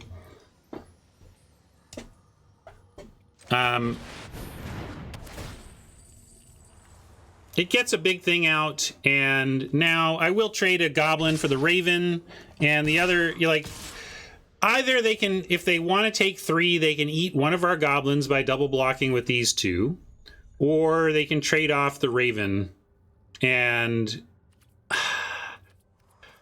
we could even wait a turn, but yeah, I'm going to do it. I think I'm just giving up a 1/1 here, and that's fine. Yeah, maybe send just the equipped one is fair.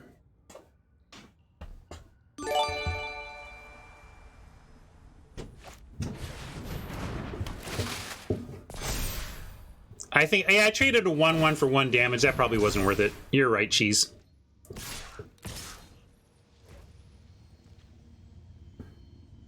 Equipment bash is really getting it done here. Don't love the Raven, but Channel has a plan for it. I mean, this is not a card you just throw in a deck, but it's a card you can play if you know you're trying to augment everything with equip. So hats off to that. Yeah, I saw D. Relax. Am I trading here, knowing that this just goes somewhere else, although not this turn? And the problem is they have a block on the crackback anyway. So it gets me trampled, but I'm willing to take this.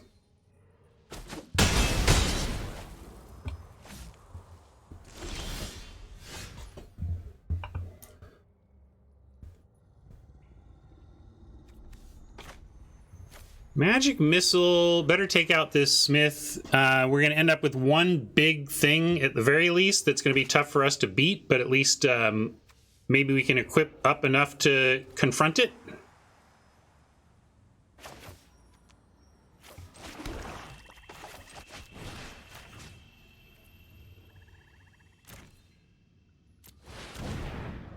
Ooh, there's a pause. Let's see if Trannel has the answer.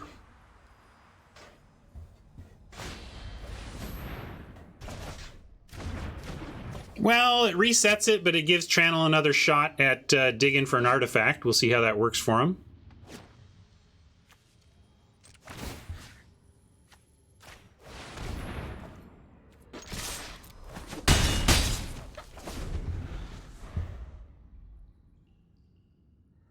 Got a long way to go to win this. I'm really not feeling like we have much of a shot here against the inevitably large creatures we're going to be facing. Wow, Channel is going deep. You got to salute this.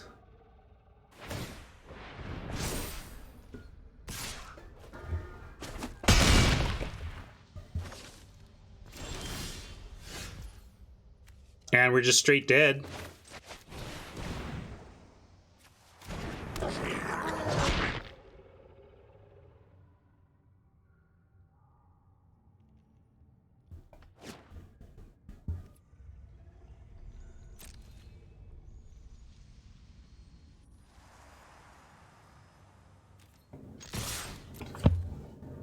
He's dead, sir. That man's dead back there. Must be dead. He was worse than dead. Brain is gone.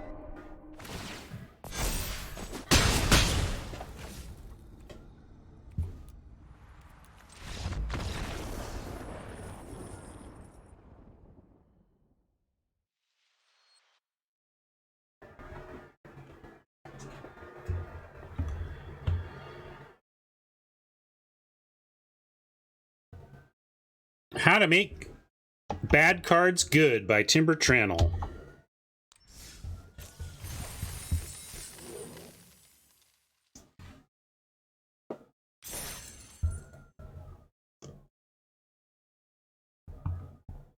Good luck Tuesday. All right, chat has taken the lead. Let's see if we can keep the back and forth going, and see if I can pull it even.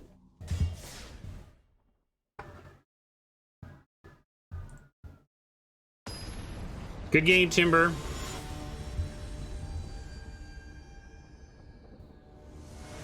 Needed my Plundar. Plundar would have given me a nice chance there, but that was nothing doing.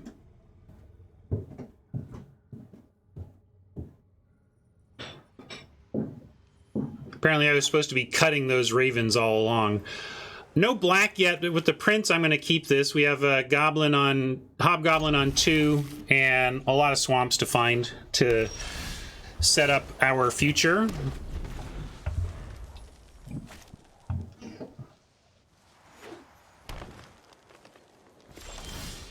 Yeah, I wasn't sure what color, like we were pretty mixed up after Pack 1 G-Guards, and then Pack 2 Pick 1 Orcus solidified what we were going to do.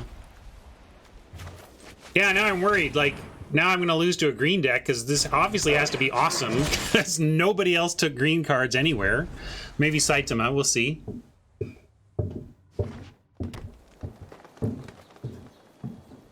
All right, really need a swamp off the top, though. Please give us a swamp. Thank you. I'm getting my prayers answered today, though. He's so fluffy, I'm gonna die.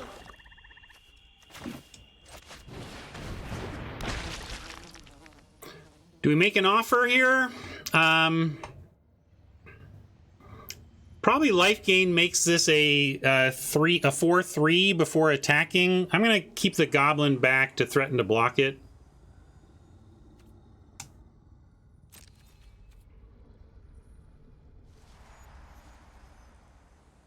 You're saying attack because you're worried about a Pegasus giving it flying or something? I mean... Or you just mean this... Whatever. I'm gonna stay back and threaten a block.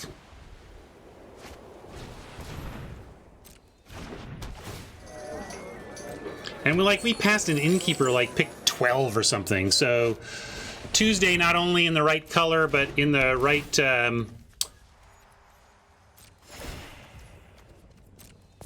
the right color pair to pair with it.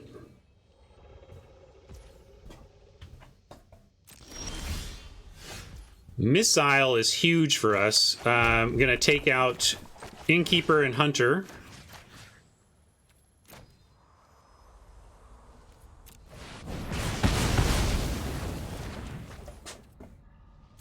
And now I like, well, no, I don't want a 2-for-1 myself, so I'm not going to offer the ghoul.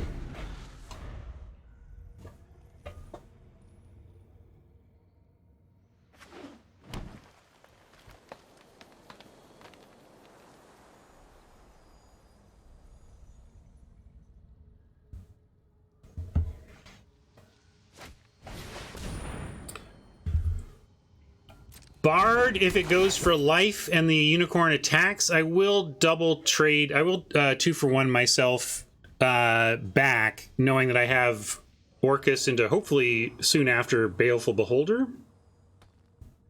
But it would also be nice to get some value out of the X side of Orcus.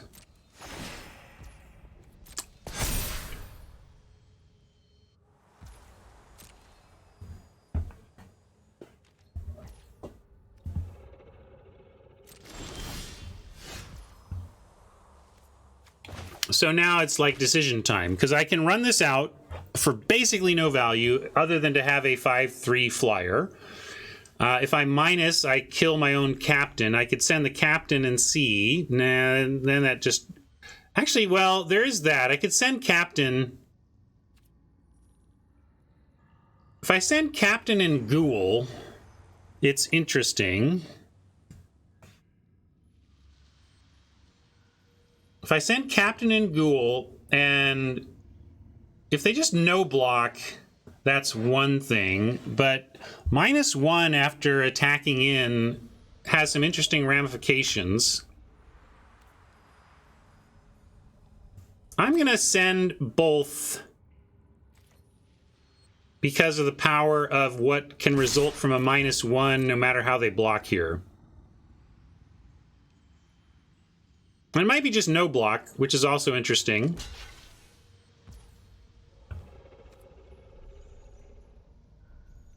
And yeah, so this is probably their best block, because now I'm in a spot where I think I'm going to now ghoul away the captain to make this... well, let's see. I can... because I'm really 3 for 2ing, or, you know, it's not great.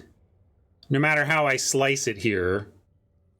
I did take this risk, and now I'm trying to figure out how to mitigate. Because the other thing I can do is wait a turn and get Orcus on X of 2 and bring back something like the ghoul. So I can, like, sack the captain and wait a turn. Or we can just start trying to race the unicorn, but it's a decent race for them here. So yeah, maybe this play is... medium, but it is me trying to navigate having this powerful rare. I'm going to do this.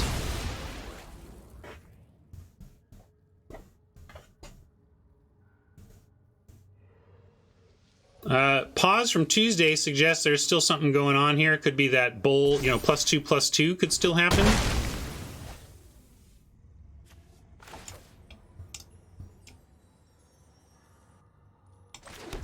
So I am going to go for a little greed here and get something back with my prince.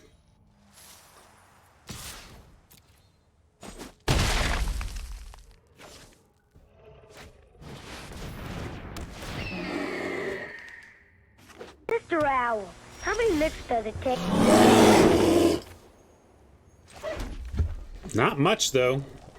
Gonna have to get something back and hope it's enough.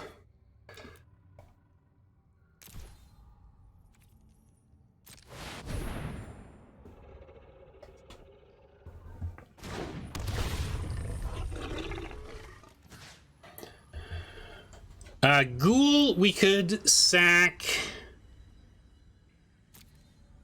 to make it have the potential. Yeah, let's get the ghoul, because then next turn Morningstar token can at least make it 4 power for these two. Yeah, Cheese is on that as well. Might need to try and trade off our prince, and then next turn have the Morningstar for the other card, and then Beholder hopefully beats whatever they've got left in hand. This is a tight one. A lot depends on the top deck card quality now.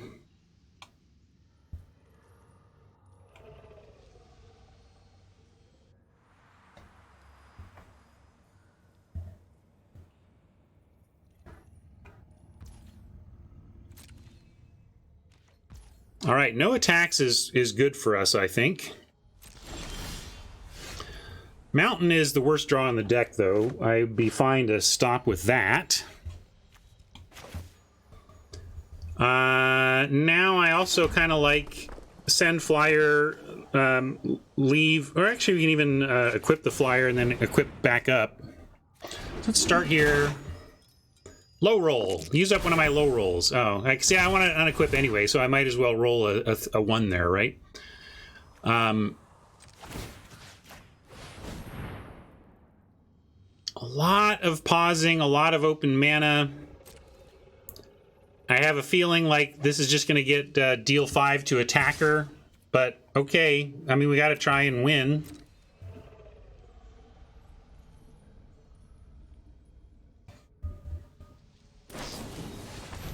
Indeed.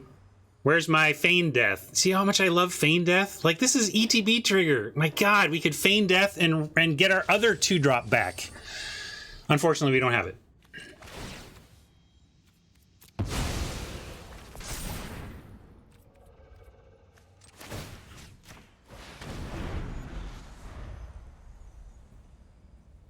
X would be 0? Oh, right. Sorry, it was not an ETB X. It's a cast X. Well, still. How about just having a 6/3 trampler back? I mean, that's the thing. It would still be great, right? It would still be great.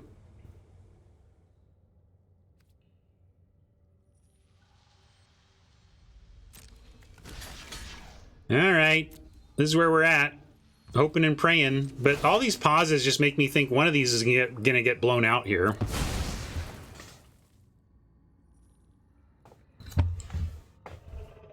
And if this is the blowout, yeah, we're just... Again, set expectations. This is all going exactly according to my expectations, so... Oh, give me a break, though, on that. Come on!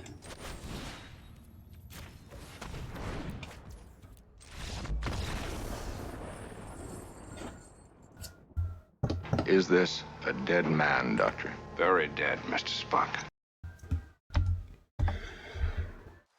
Well, chat has won the week. Now I'm just trying to preserve my gems. It's been a long time since chat has won a shopping trip. Is it going to happen today?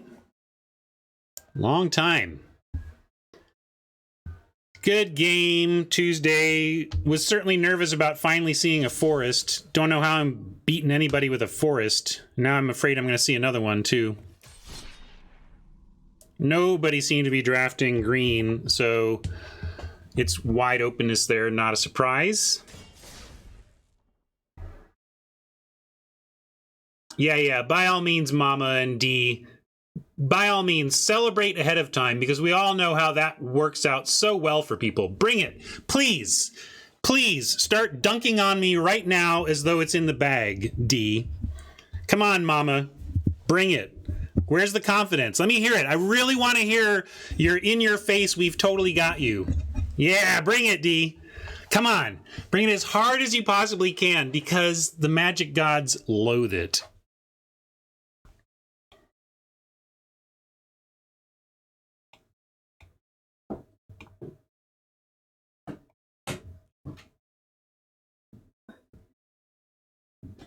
You're not getting my gems, if I have anything to say about it. And Saitama has failed to join, therefore, concession. And I'll pop this up to the old 3-4. Thank you all for hanging out today.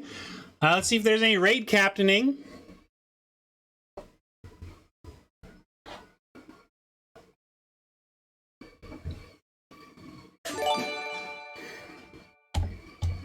All right.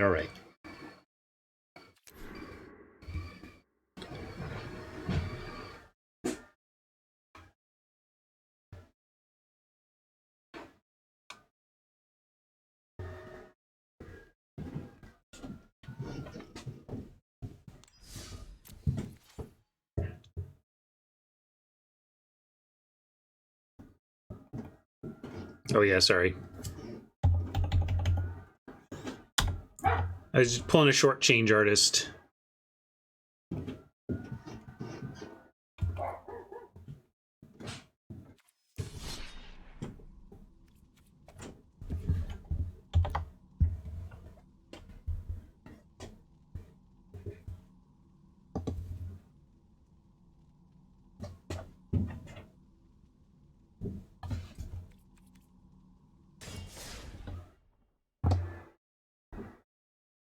To the extreme, I rock a mic like a vandal. Light up a stage and wax a chump like a candle. Dance!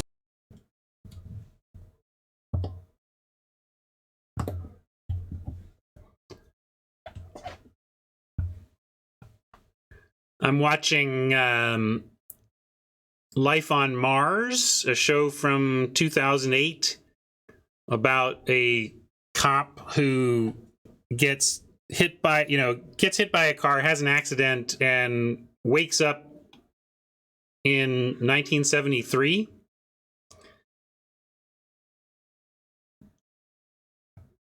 It's a medium show. It's not great. The way I described it was it's like one good episode of Quantum Leap that they're trying to stretch into an entire series.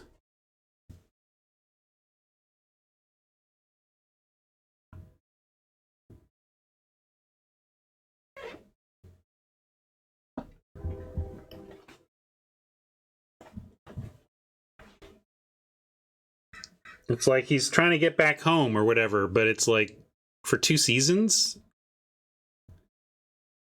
Should I try a restart? I'll do that.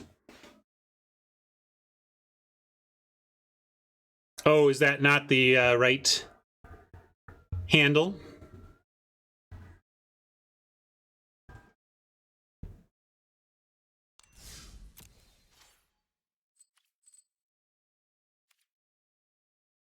Cool. Let's try again.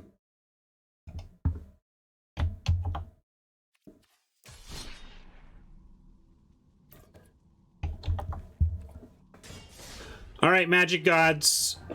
Mama and D have really quite rudely presumed that I'm going to lose this game. Are you going to let that stand? You're just like assuming that I've already lost.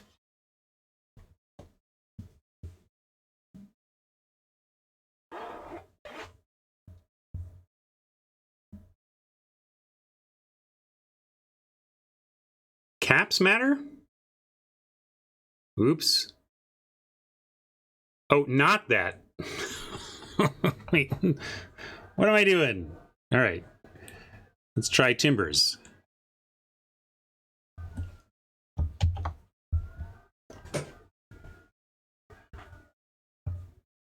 I think I should just get this win now. Defaulted. Speaking of presumptions to anger the gods.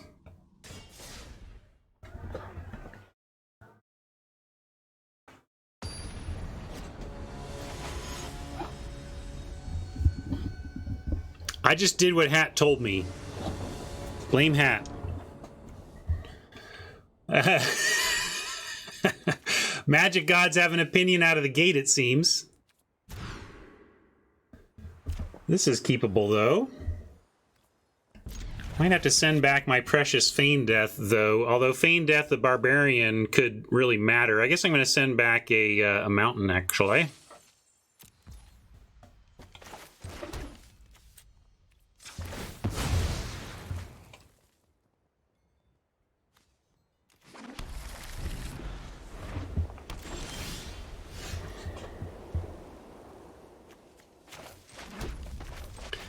Deliberately played a Mountain because Feign Death allows you to target opponent's creatures, and I didn't even want there to be a pause if Saitama brings a 2-drop creature.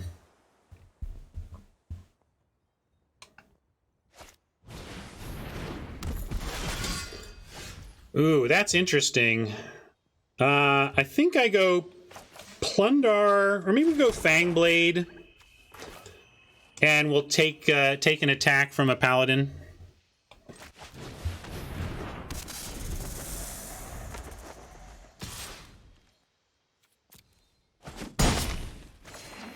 I hate when those things hit. Looks like we only had one green drafter, it turns out. Pump up the Blade or Plundar for treasure. I think we Plundar for treasure, and then we have Feign Death available.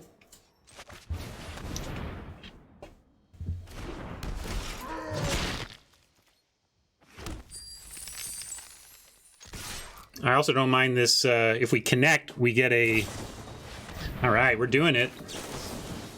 I really want this. Well, we don't get to. So this is actually an interesting spot. Saitama, sorry, I'm going to take a sec. I have been comparing this to the, I continue to forget its name, but the +1/+1 counter hexproof green instant. This is where it's a little worse. Like the thing with Snakeskin Veil, thank you. It's very much like Snakeskin Veil, but Snakeskin Veil I would connect right now for 3 damage and a dungeon. Feign Death doesn't allow me to connect. The thing's going to die. So I just want to acknowledge that it's not pure Snakeskin Veil, but Snakeskin Veil doesn't give you ETB triggers. I could also just accept this so that we... but I don't even have any place I'm going with the mana exactly. So yeah, let's save it.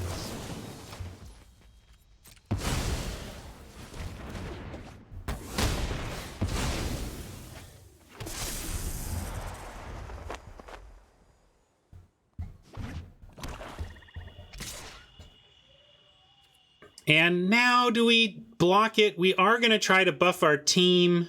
We have a power word kill. Open mana here. But I think I'm ready to make a trade here. Raptor says take it. I hate the lifelink continuing to hammer. But yeah, maybe I'm over blocking given that I have Paladin class. I should give it one more time. Because I can, if we don't draw a land, I'm probably just Paladin classing anyway, and then we have an actual block. Now I kind of like power word kill the 4/3, and then get in for damage.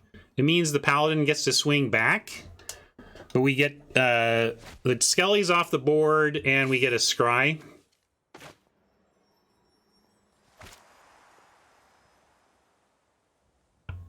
Land tap, careful, but what do we... I mean, what do you mean? What do we... This is 3. I don't know what you're...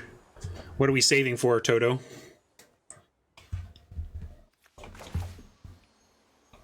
I'm going to do it.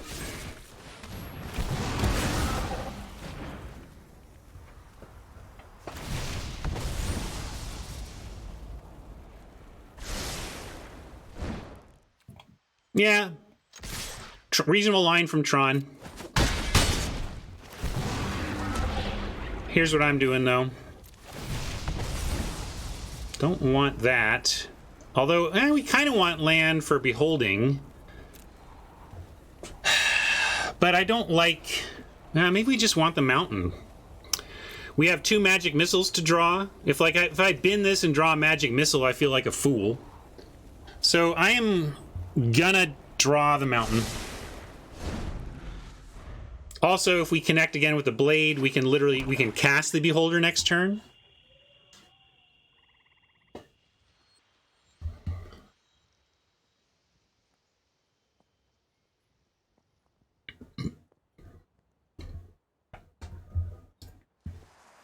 Good job today, chat. 4 wins or 5 wins, either way, you got the week. Nicely done. If I end up having to shop a little bit, there will have been worse things could happen to me today. Now we're definitely, like, I mean, yes, we could try to connect with this and cast a Beholder, but we're just going to level up and put more pressure on. I guess I could have left the barbs back. But we can make a Gobbo. It doesn't have good blocks, though. I'm going to go for the Goblin over Treasure. Treasure gives us Beholder next turn. Do we want Beholder next turn?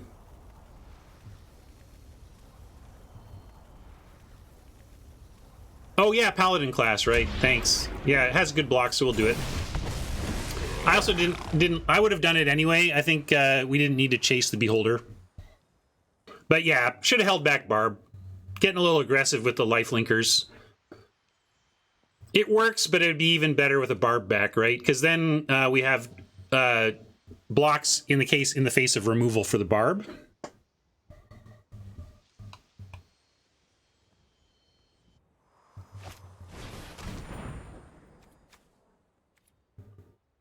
Now, do they have a land to immediately replay it? I guess they can go treasure to immediately replay it.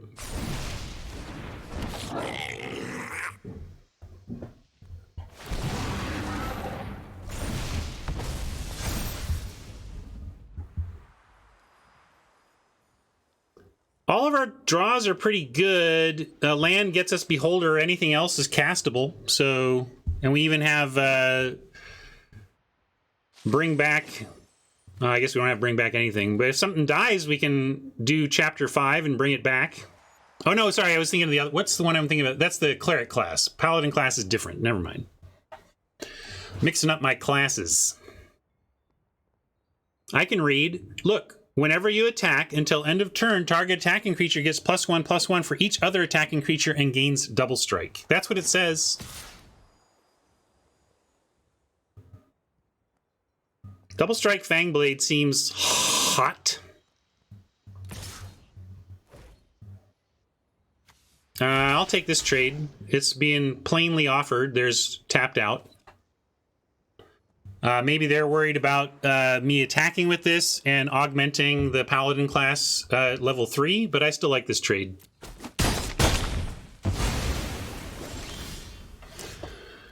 Well, how about attack, Orcus, kill 2 of 3 Oppo creatures?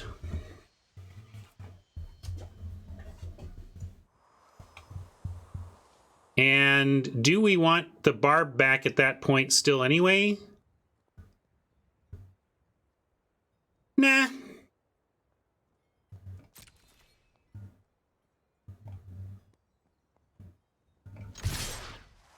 Although, actually, Barb back, we can put a counter on it and then it blocks Paladin. Yeah, I am going to do that.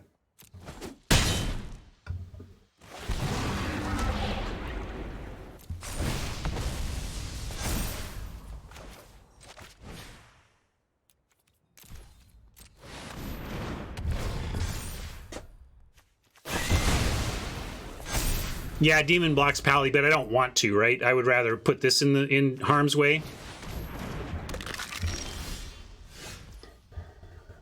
Magic Missile, or just Paladin class charge in with these 2. Double strike on the 6/4 is 12, and then yeah, these become must blocks. Or maybe it's just lethal.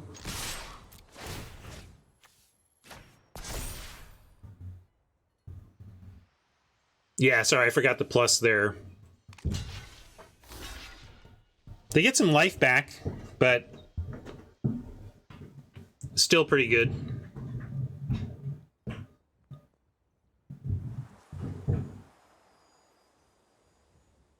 Feign Death.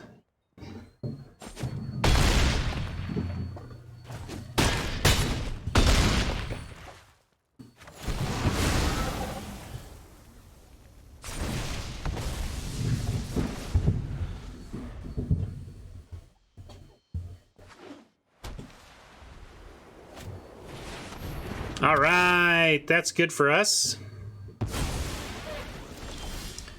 Nice sack enchant, but a little too late.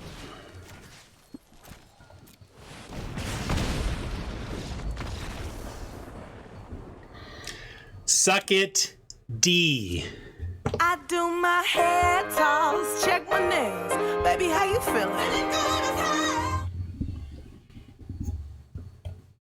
Mama only said like one thing once. I'm letting Mama off the hook. Mama hinted that there might be shopping, but D wouldn't let it go. So D gets the suck it, not Mama.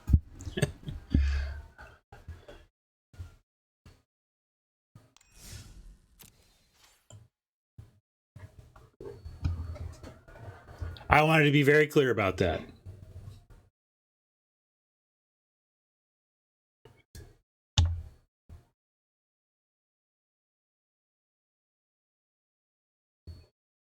Hey, Gannett, you did arrive right at the end. Hey, look, I had to win somehow. It was the same number of clicks. Well, maybe it was slightly more clicks, but Uncounterable. I mean, I don't like. It was the safest thing. Uncounterable damage to the face. But yes, I could have just attacked.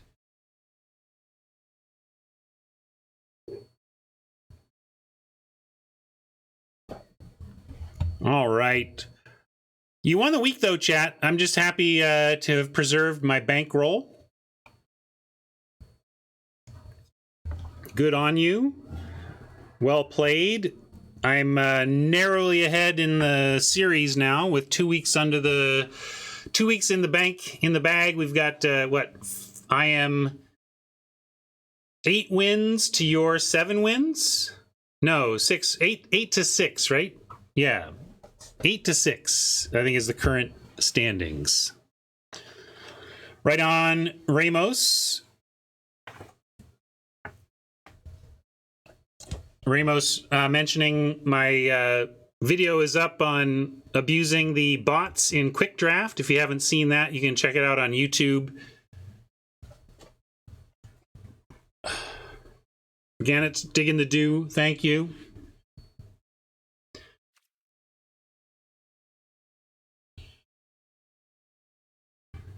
Well, I'll say this. The agreement is that chat gets to decide on my next haircut. We never said chat got to decide when the next haircut is, so we'll see. I hope to just keep it as a pipe dream anyway and consistently win at least 1 game a week. That's my continued plan. And in the meantime, thank you so much, Hat, for running the show today. Thank you, Mama, for drumming up business in the Discord to get my competitors. Let's point out the Discord here for if you want to participate in this. It starts with the Discord.